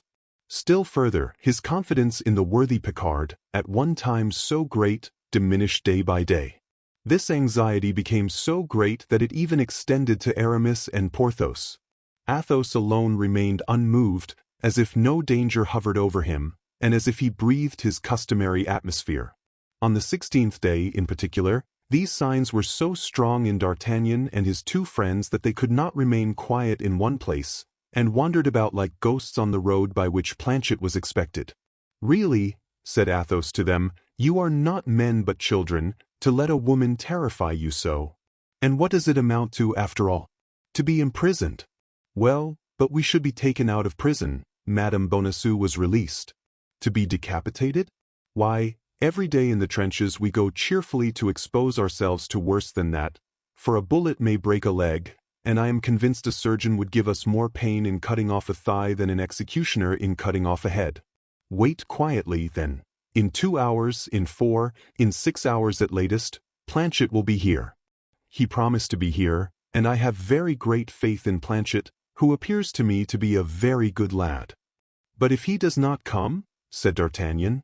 "Well, if he does not come, it will be because he has been delayed, that's all. He may have fallen from his horse, he may have cut a caper from the deck, he may have traveled so fast against the wind as to have brought on a violent catarrh. And gentlemen, let us reckon upon accidents. Life is a chaplet of little miseries which the philosopher counts with a smile. Be philosophers as I am, gentlemen. Sit down at the table and let us drink. Nothing makes the future look so bright as surveying it through a glass of Chambertin." "That's all very well," replied D'Artagnan, "but I am tired of fearing when I open a fresh bottle that the wine may come from the cellar of Milady." "You are very fastidious," said Athos. "Such a beautiful woman." "A woman of mark," said Porthos with his loud laugh. Athos started, passed his hand over his brow to remove the drops of perspiration that burst forth, and rose in his turn with a nervous movement he could not repress. The day, however, passed away, and the evening came on slowly, but finally it came. The bars were filled with drinkers. Athos, who had pocketed his share of the diamond, seldom quit the parpaillet. He had found in M. de Bissigny, who, by the by, had given them a magnificent dinner, a partner worthy of his company. They were playing together as usual when 7 o'clock sounded. The patrol was heard passing to double the posts. At 7:30 the retreat was sounded. "We are lost," said D'Artagnan, in the ear of Athos. "You mean to say we have lost," said Athos, quietly, drawing 4 pistoles from his pocket and throwing them upon the table. "Come, gentlemen," said he, "they are beating the tattoo. Let us to bed." And Athos went out of the parpaillet, followed by D'Artagnan. Aramis came behind, giving his arm to Porthos. Aramis mumbled verses to himself, and Porthos from time to time pulled a hair or two from his mustache, in sign of despair. But all at once a shadow appeared in the darkness, the outline of which was familiar to D'Artagnan, and a well-known voice said, "Monsieur, I have brought your cloak. It is chilly this evening." "Planchet!" cried D'Artagnan, beside himself with joy. "Planchet!" repeated Aramis and Porthos. "Well, yes, Planchet to be sure," said Athos. "What is there so astonishing in that? He promised to be back by 8 o'clock, and 8 is striking. Bravo, Planchet, you are a lad of your word, and if ever you leave your master, I will promise you a place in my service." "Oh, no, never," said Planchet. "I will never leave Monsieur D'Artagnan." At the same time D'Artagnan felt that Planchet slipped a note into his hand. D'Artagnan felt a strong inclination to embrace Planchet as he had embraced him on his departure, but he feared lest this mark of affection, bestowed upon his lackey in the open street, might appear extraordinary to passers-by, and he restrained himself. "I have the note," said he to Athos and to his friends. "That's well," said Athos. "Let us go home and read it." The note burned the hand of D'Artagnan. He wished to hasten their steps, but Athos took his arm and passed it under his own, and the young man was forced to regulate his pace by that of his friend. At length they reached the tent, lit a lamp, and while Planchet stood at the entrance that the 4 friends might not be surprised, D'Artagnan, with a trembling hand, broke the seal and opened the so anxiously expected letter. It contained half a line, in a hand perfectly British, and with a conciseness as perfectly Spartan. "Thank you, be easy." D'Artagnan translated this for the others. Athos took the letter from the hands of D'Artagnan, approached the lamp, set fire to the paper, and did not let go till it was reduced to a cinder. Then, calling Planchet, he said, "Now, my lad, you may claim your 700 livres, but you did not run much risk with such a note as that." "I am not to blame for having tried every means to compress it," said Planchet. "Well," cried D'Artagnan, "tell us all about it." "Dame, that's a long job, monsieur." "You are right, Planchet," said Athos. "Besides, the tattoo has been sounded, and we should be observed if we kept a light burning much longer than the others." "So be it," said D'Artagnan. "Go to bed, Planchet, and sleep soundly." "My faith, monsieur, that will be the first time I have done so for 16 days." "And me too," said D'Artagnan. "And me too," said Porthos. "And me too," said Aramis. "Well, if you will have the truth, and me too," said Athos. Chapter 49. Fatality. Meantime Milady, drunk with passion, roaring on the deck like a lioness that has been embarked, had been tempted to throw herself into the sea that she might regain the coast, for she could not get rid of the thought that she had been insulted by D'Artagnan, threatened by Athos, and that she had quit France without being revenged on them. This idea soon became so insupportable to her that at the risk of whatever terrible consequences might result to herself from it, she implored the captain to put her on shore.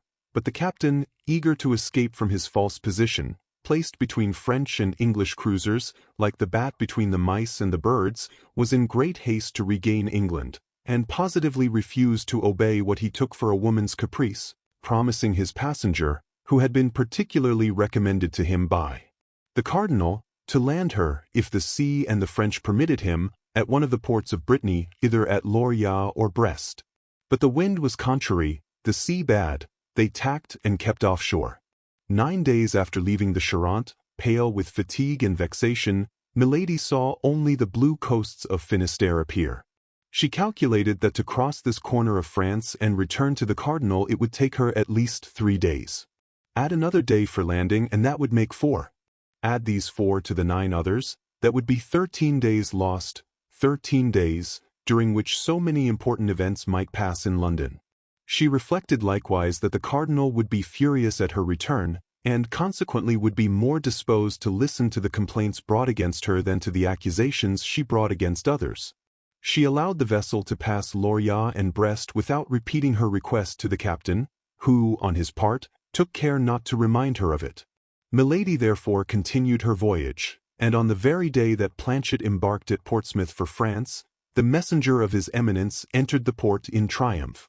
All the city was agitated by an extraordinary movement. 4 large vessels, recently built, had just been launched.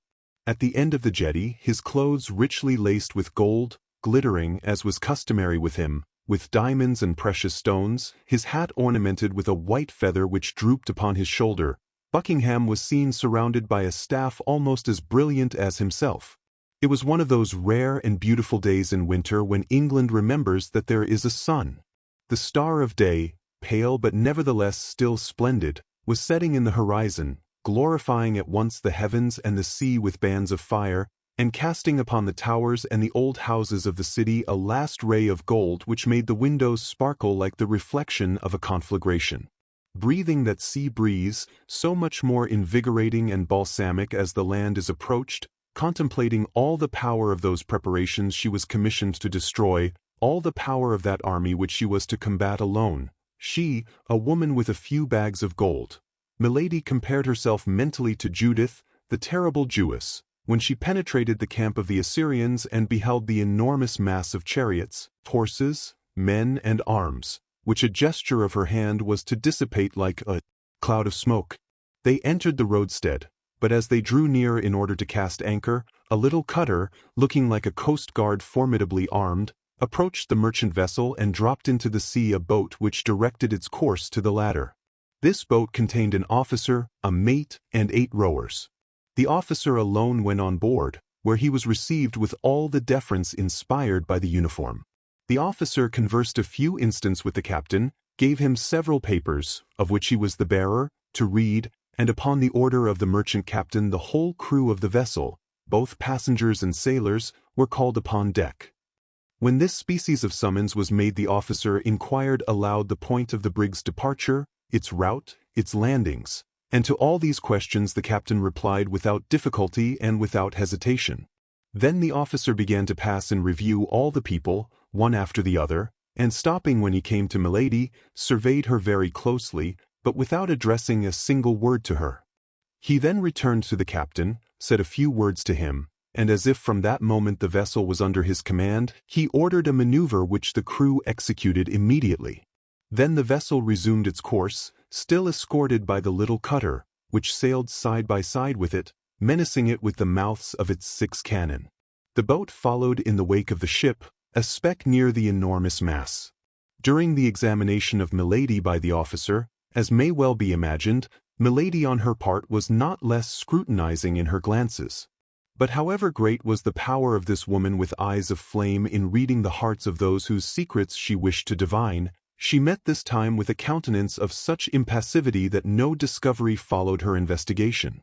The officer who had stopped in front of her and studied her with so much care might have been 25 or 26 years of age. He was of pale complexion, with clear blue eyes, rather deeply set. His mouth, fine and well cut, remained motionless in its correct lines. His chin, strongly marked, denoted that strength of will which in the ordinary Britannic type denotes mostly nothing but obstinacy. A brow a little receding, as is proper for poets, enthusiasts, and soldiers, was scarcely shaded by short thin hair which, like the beard which covered the lower part of his face, was of a beautiful deep chestnut color. When they entered the port, it was already night. The fog increased the darkness, and formed round the stern lights and lanterns of the jetty a circle like that which surrounds the moon when the weather threatens to become rainy. The air they breathed was heavy, damp, and cold.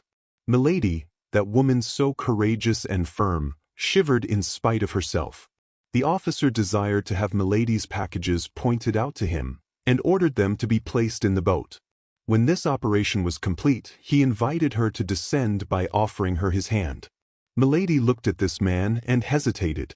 "Who are you, sir?" asked she. "Who has the kindness to trouble yourself so particularly on my account?"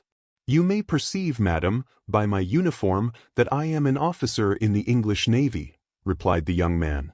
"But is it the custom for the officers in the English Navy to place themselves at the service of their female compatriots when they land in a port of Great Britain, and carry their gallantry so far as to conduct them ashore?" "Yes, madam, it is the custom, not from gallantry but prudence, that in time of war foreigners should be conducted to particular hotels, in order that they may remain under the eye of the government until full information can be obtained about them." These words were pronounced with the most exact politeness and the most perfect calmness. Nevertheless, they had not the power of convincing Milady. "But I am not a foreigner, sir," said she, with an accent as pure as ever was heard between Portsmouth and Manchester. "My name is Lady Clarick, and this measure." "This measure is general, madam, and you will seek in vain to evade it." "I will follow you then, sir." Accepting the hand of the officer, she began the descent of the ladder, at the foot of which the boat waited. The officer followed her. A large cloak was spread at the stern. The officer requested her to sit down upon this cloak, and placed himself beside her. "Row," said he to the sailors. The 8 oars fell at once into the sea, making but a single sound, giving but a single stroke, and the boat seemed to fly over the surface of the water. In 5 minutes they gained the land. The officer leaped to the pier, and offered his hand to Milady. A carriage was in waiting. "Is this carriage for us?" asked Milady. "Yes, madam," replied the officer. "The hotel, then, is far away?" "At the other end of the town." "Very well," said Milady, and she resolutely entered the carriage. The officer saw that the baggage was fastened carefully behind the carriage, and this operation ended, he took his place beside Milady, and shut the door. Immediately, without any order being given or his place of destination indicated, the coachman set off at a rapid pace, and plunged into the streets of the city. So strange a reception naturally gave Milady ample matter for reflection. So seeing that the young officer did not seem at all disposed for conversation, she reclined in her corner of the carriage, and one after the other passed in review all the surmises which presented themselves to her mind. At the end of a quarter of an hour, however, surprised at the length of the journey, she leaned forward toward the door to see whither she was being conducted. Houses were no longer to be seen. Trees appeared in the darkness like great black phantoms chasing one another. Milady shuddered. "But we are no longer in the city, sir," said she. The young officer preserved silence. "I beg you to understand, sir, I will go no farther unless you tell me whither you are taking me." This threat brought no reply. "Oh, this is too much," cried Milady. "Help! Help!" No voice replied to hers. The carriage continued to roll on with rapidity. The officer seemed a statue. Milady looked at the officer with one of those terrible expressions peculiar to her countenance, and which so rarely failed of their effect. Anger made her eyes flash in the darkness. The young man remained immovable. Milady tried to open the door in order to throw herself out. "Take care, madam," said the young man coolly. "You will kill yourself in jumping." Milady reseated herself, foaming. The officer leaned forward, looked at her in his turn, and appeared surprised to see that face, just before so beautiful, distorted with passion and almost hideous. The artful creature at once comprehended that she was injuring herself by allowing him thus to read her soul. She collected her features, and in a complaining voice said, "In the name of heaven, sir, tell me if it is to you, if it is to your government, if it is to an enemy I am to attribute the violence that is done me?" "No violence will be offered to you, madam, and what happens to you is the result of a very simple measure which we are obliged to adopt with all who land in England." "Then you don't know me, sir?" "It is the first time I have had the honor of seeing you." "And on your honor, you have no cause of hatred against me?"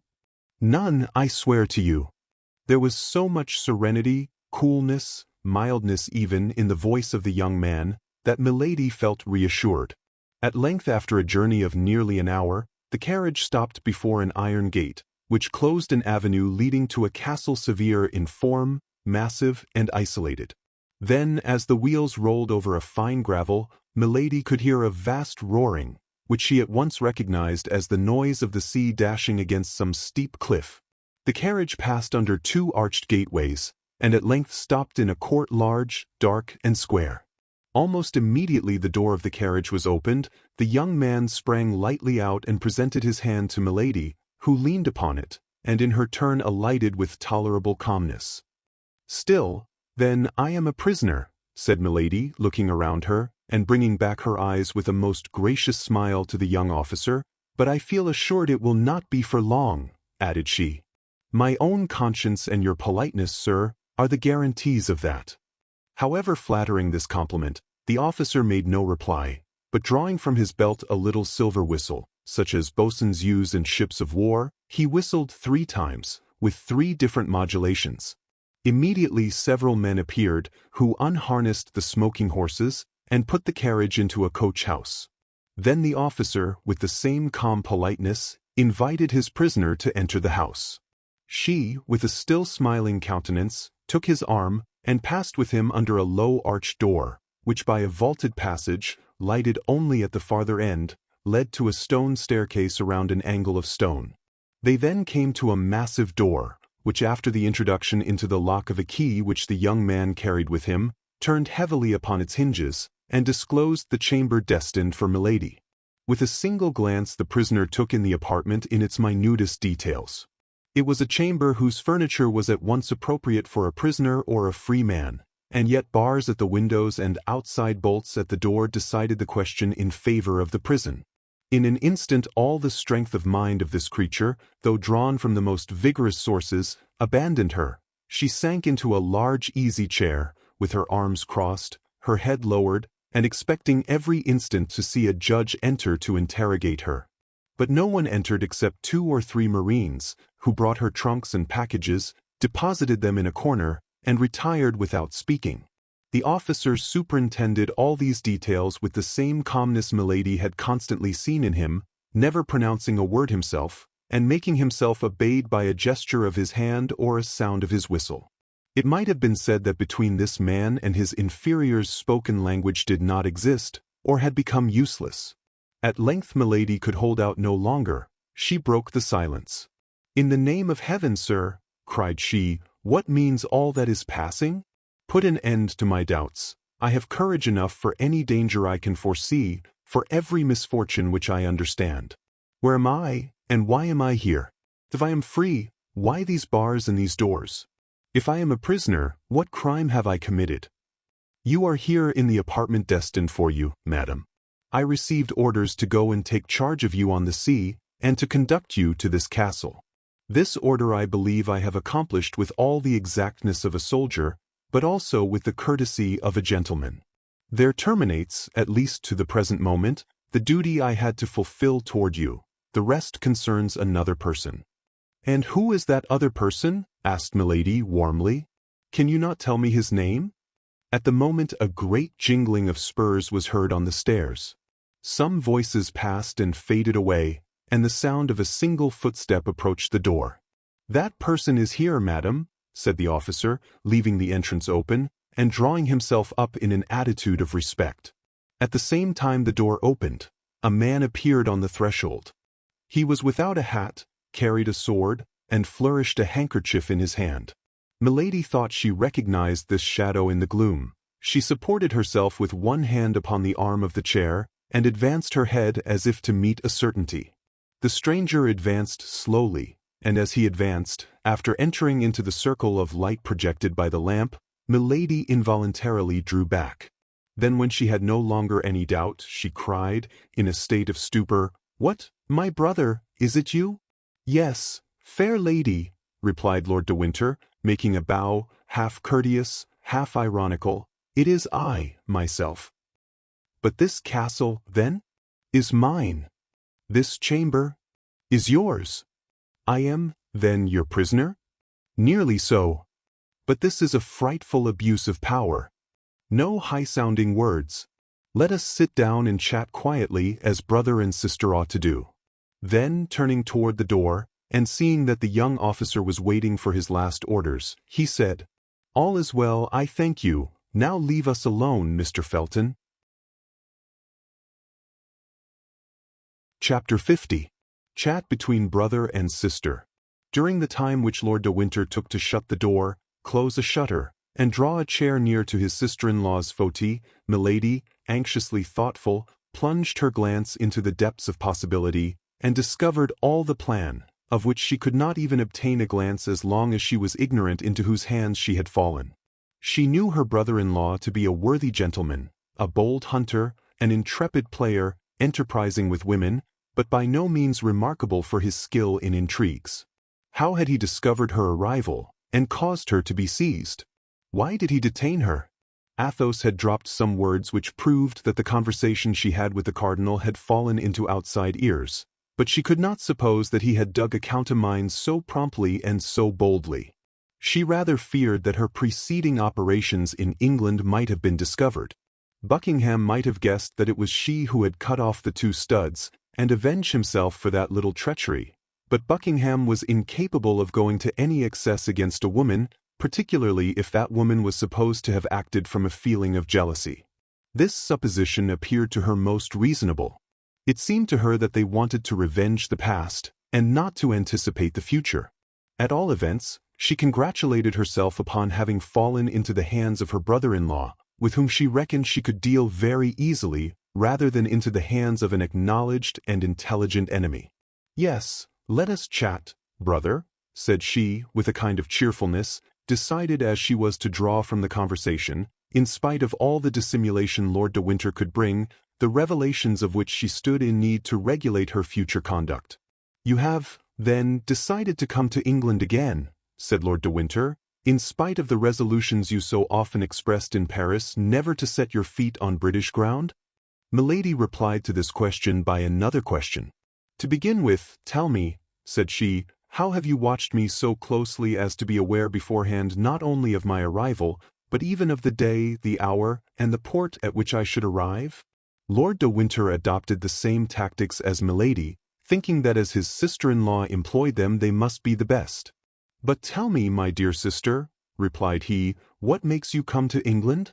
"I come to see you," replied Milady, without knowing how much she aggravated by this reply the suspicions to which D'Artagnan's letter had given birth in the mind of her brother-in-law, and only desiring to gain the good will of her auditor by a falsehood.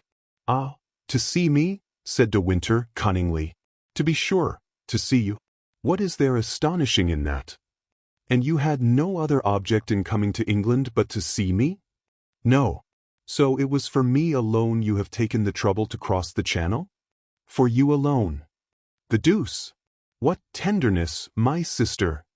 "But am I not your nearest relative?" demanded Milady, with a tone of the most touching ingenuousness. "And my only heir, are you not?" said Lord de Winter in his turn, fixing his eyes on those of Milady. Whatever command she had over herself, Milady could not help starting, and as in pronouncing the last words Lord de Winter placed his hand upon the arm of his sister, this start did not escape him. In fact, the blow was direct and severe.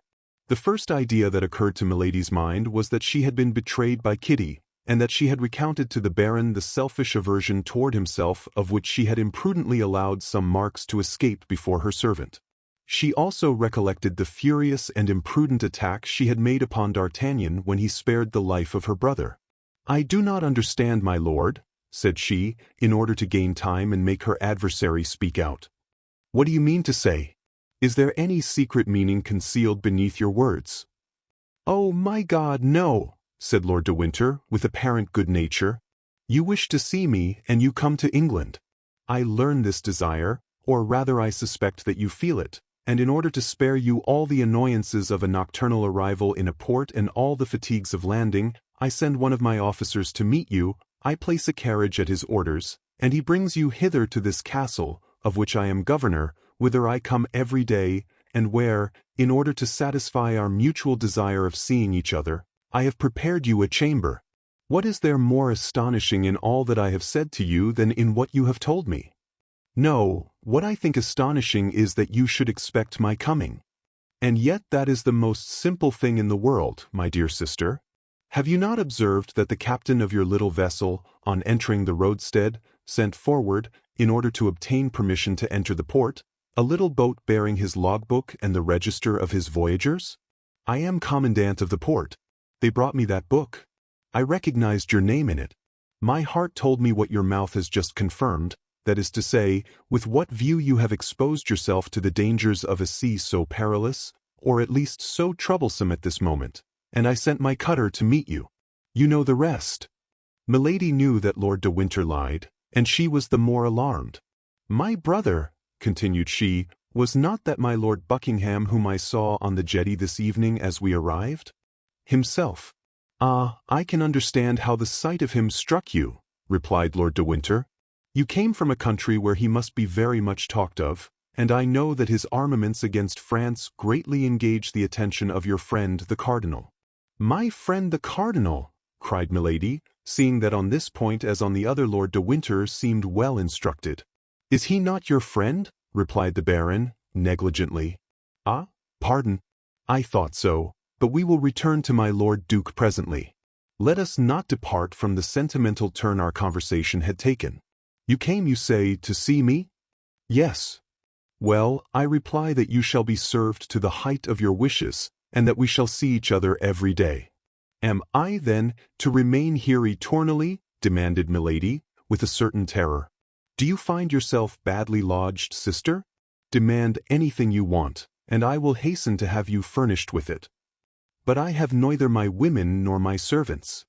"You shall have all, madam. Tell me on what footing your household was established by your first husband, and although I am only your brother-in-law, I will arrange one similar." "My first husband!" cried Milady, looking at Lord de Winter with eyes almost starting from their sockets. "Yes, your French husband. I don't speak of my brother. If you have forgotten, as he is still living, I can write to him and he will send me information on the subject." A cold sweat burst from the brow of Milady. "You jest," said she in a hollow voice. "Do I look so?" asked the Baron, rising and going a step backward. "Or rather you insult me," continued she, pressing with her stiffened hands the two arms of her easy-chair, and raising herself upon her wrists. "I insult you," said Lord de Winter, with contempt. "In truth, madam, do you think that can be possible?" "Indeed, sir," said Milady, "you must be either drunk or mad. Leave the room and send me a woman." "Women are very indiscreet, my sister. Cannot I serve you as a waiting maid? By that means all our secrets will remain in the family."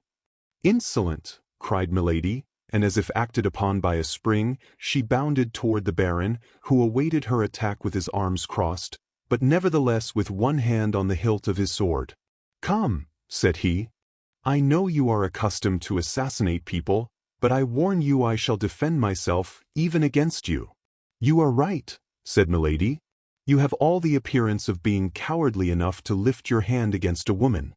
"Perhaps so, and I have an excuse, for mine would not be the first hand of a man that has been placed upon you, I imagine." And the Baron pointed, with a slow and accusing gesture, to the left shoulder of Milady, which he almost touched with his finger. Milady uttered a deep, inward shriek, and retreated to a corner of the room like a panther which crouches for a spring. "Oh, growl as much as you please," cried Lord de Winter, "but don't try to bite, for I warn you that it would be to your disadvantage. There are here no procurators who regulate successions beforehand. There is no knight-errant to come and seek a quarrel with me on account of the fair lady I detain a prisoner. But I have judges quite ready who will quickly dispose of a woman so shameless as to glide, a bigamist, into the bed of Lord de Winter, my brother. And these judges, I warn you, will soon send you to an executioner who will make both your shoulders alike." The eyes of Milady darted such flashes that although he was a man and armed before an unarmed woman, he felt the chill of fear glide through his whole frame. However, he continued all the same, but with increasing warmth, "Yes, I can very well understand that after having inherited the fortune of my brother it would be very agreeable to you to be my heir likewise. But know beforehand, if you kill me or cause me to be killed, my precautions are taken. Not a penny of what I possess will pass into your hands. Were you not already rich enough? You who possess nearly $1 million? And could you not stop your fatal career, if you did not do evil for the infinite and supreme joy of doing it? Oh, be assured, if the memory of my brother were not sacred to me, you should rot in a state dungeon or satisfy the curiosity of sailors at Tyburn. I will be silent, but you must endure your captivity quietly. In 15 or 20 days I shall set out for La Rochelle with the army, but on the eve of my departure a vessel which I shall see depart will take you hence and convey you to our colonies in the south. And be assured that you shall be accompanied by one who will blow your brains out at the first attempt you make to return to England or the continent." Milady listened with an attention that dilated her inflamed eyes. "Yes, at present," continued Lord de Winter, "you will remain in this castle. The walls are thick, the doors strong, and the bars solid. Besides, your window opens immediately over the sea. The men of my crew, who are devoted to me for life and death, mount guard around this apartment, and watch all the passages that lead to the courtyard. Even if you gain the yard, there would still be 3 iron gates for you to pass. The order is positive. A step, a gesture, a word on your part, denoting an effort to escape, and you are to be fired upon. If they kill you, English justice will be under an obligation to me for having saved it trouble. I see your features regain their calmness. Your countenance recovers its assurance. You are saying to yourself, 15 days, 20 days? But I have an inventive mind. Before that is expired some idea will occur to me. I have an infernal spirit. I shall meet with a victim. Before 15 days are gone by I shall be away from here. Ah, try it." Milady, finding her thoughts betrayed, dug her nails into her flesh to subdue every emotion that might give to her face any expression except agony. Lord de Winter continued, "The officer who commands here in my absence you have already seen, and therefore know him. He knows how, as you must have observed, to obey an order, for you did not, I am sure, come from Portsmouth hither without endeavoring to make him speak. What do you say of him? Could a statue of marble have been more impassive and more mute? You have already tried the power of your seductions upon many men, and unfortunately you have always succeeded. But I give you leave to try them upon this one. Pardieu! If you succeed with him, I pronounce you the demon himself." He went toward the door and opened it hastily. "Call Mr. Felton," said he. Wait a minute longer, and I will introduce him to you." There followed between these two personages a strange silence, during which the sound of a slow and regular step was heard approaching. Shortly a human form appeared in the shade of the corridor, and the young lieutenant, with whom we are already acquainted, stopped at the threshold to receive the orders of the Baron. "Come in, my dear John," said Lord de Winter. "Come in and shut the door." The young officer entered. "Now," said the Baron, "look at this woman. She is young, she is beautiful, she possesses all earthly seductions. Well, she is a monster who, at 25 years of age, has been guilty of as many crimes as you could read of in a year in the archives of our tribunals. Her voice prejudices her hearers in her favor, her beauty serves as a bait to her victims, her body even pays what she promises. I must do her that justice. She will try to seduce you, perhaps she will try to kill you. I have extricated you from misery, Felton. I have caused you to be named lieutenant. I once saved your life, you know on what occasion. I am for you not only a protector, but a friend, not only a benefactor, but a father. This woman has come back again into England for the purpose of conspiring against my life. I hold this serpent in my hands. Well, I call you and say to you, friend Felton, John, my child, guard me, and more particularly guard yourself, against this woman.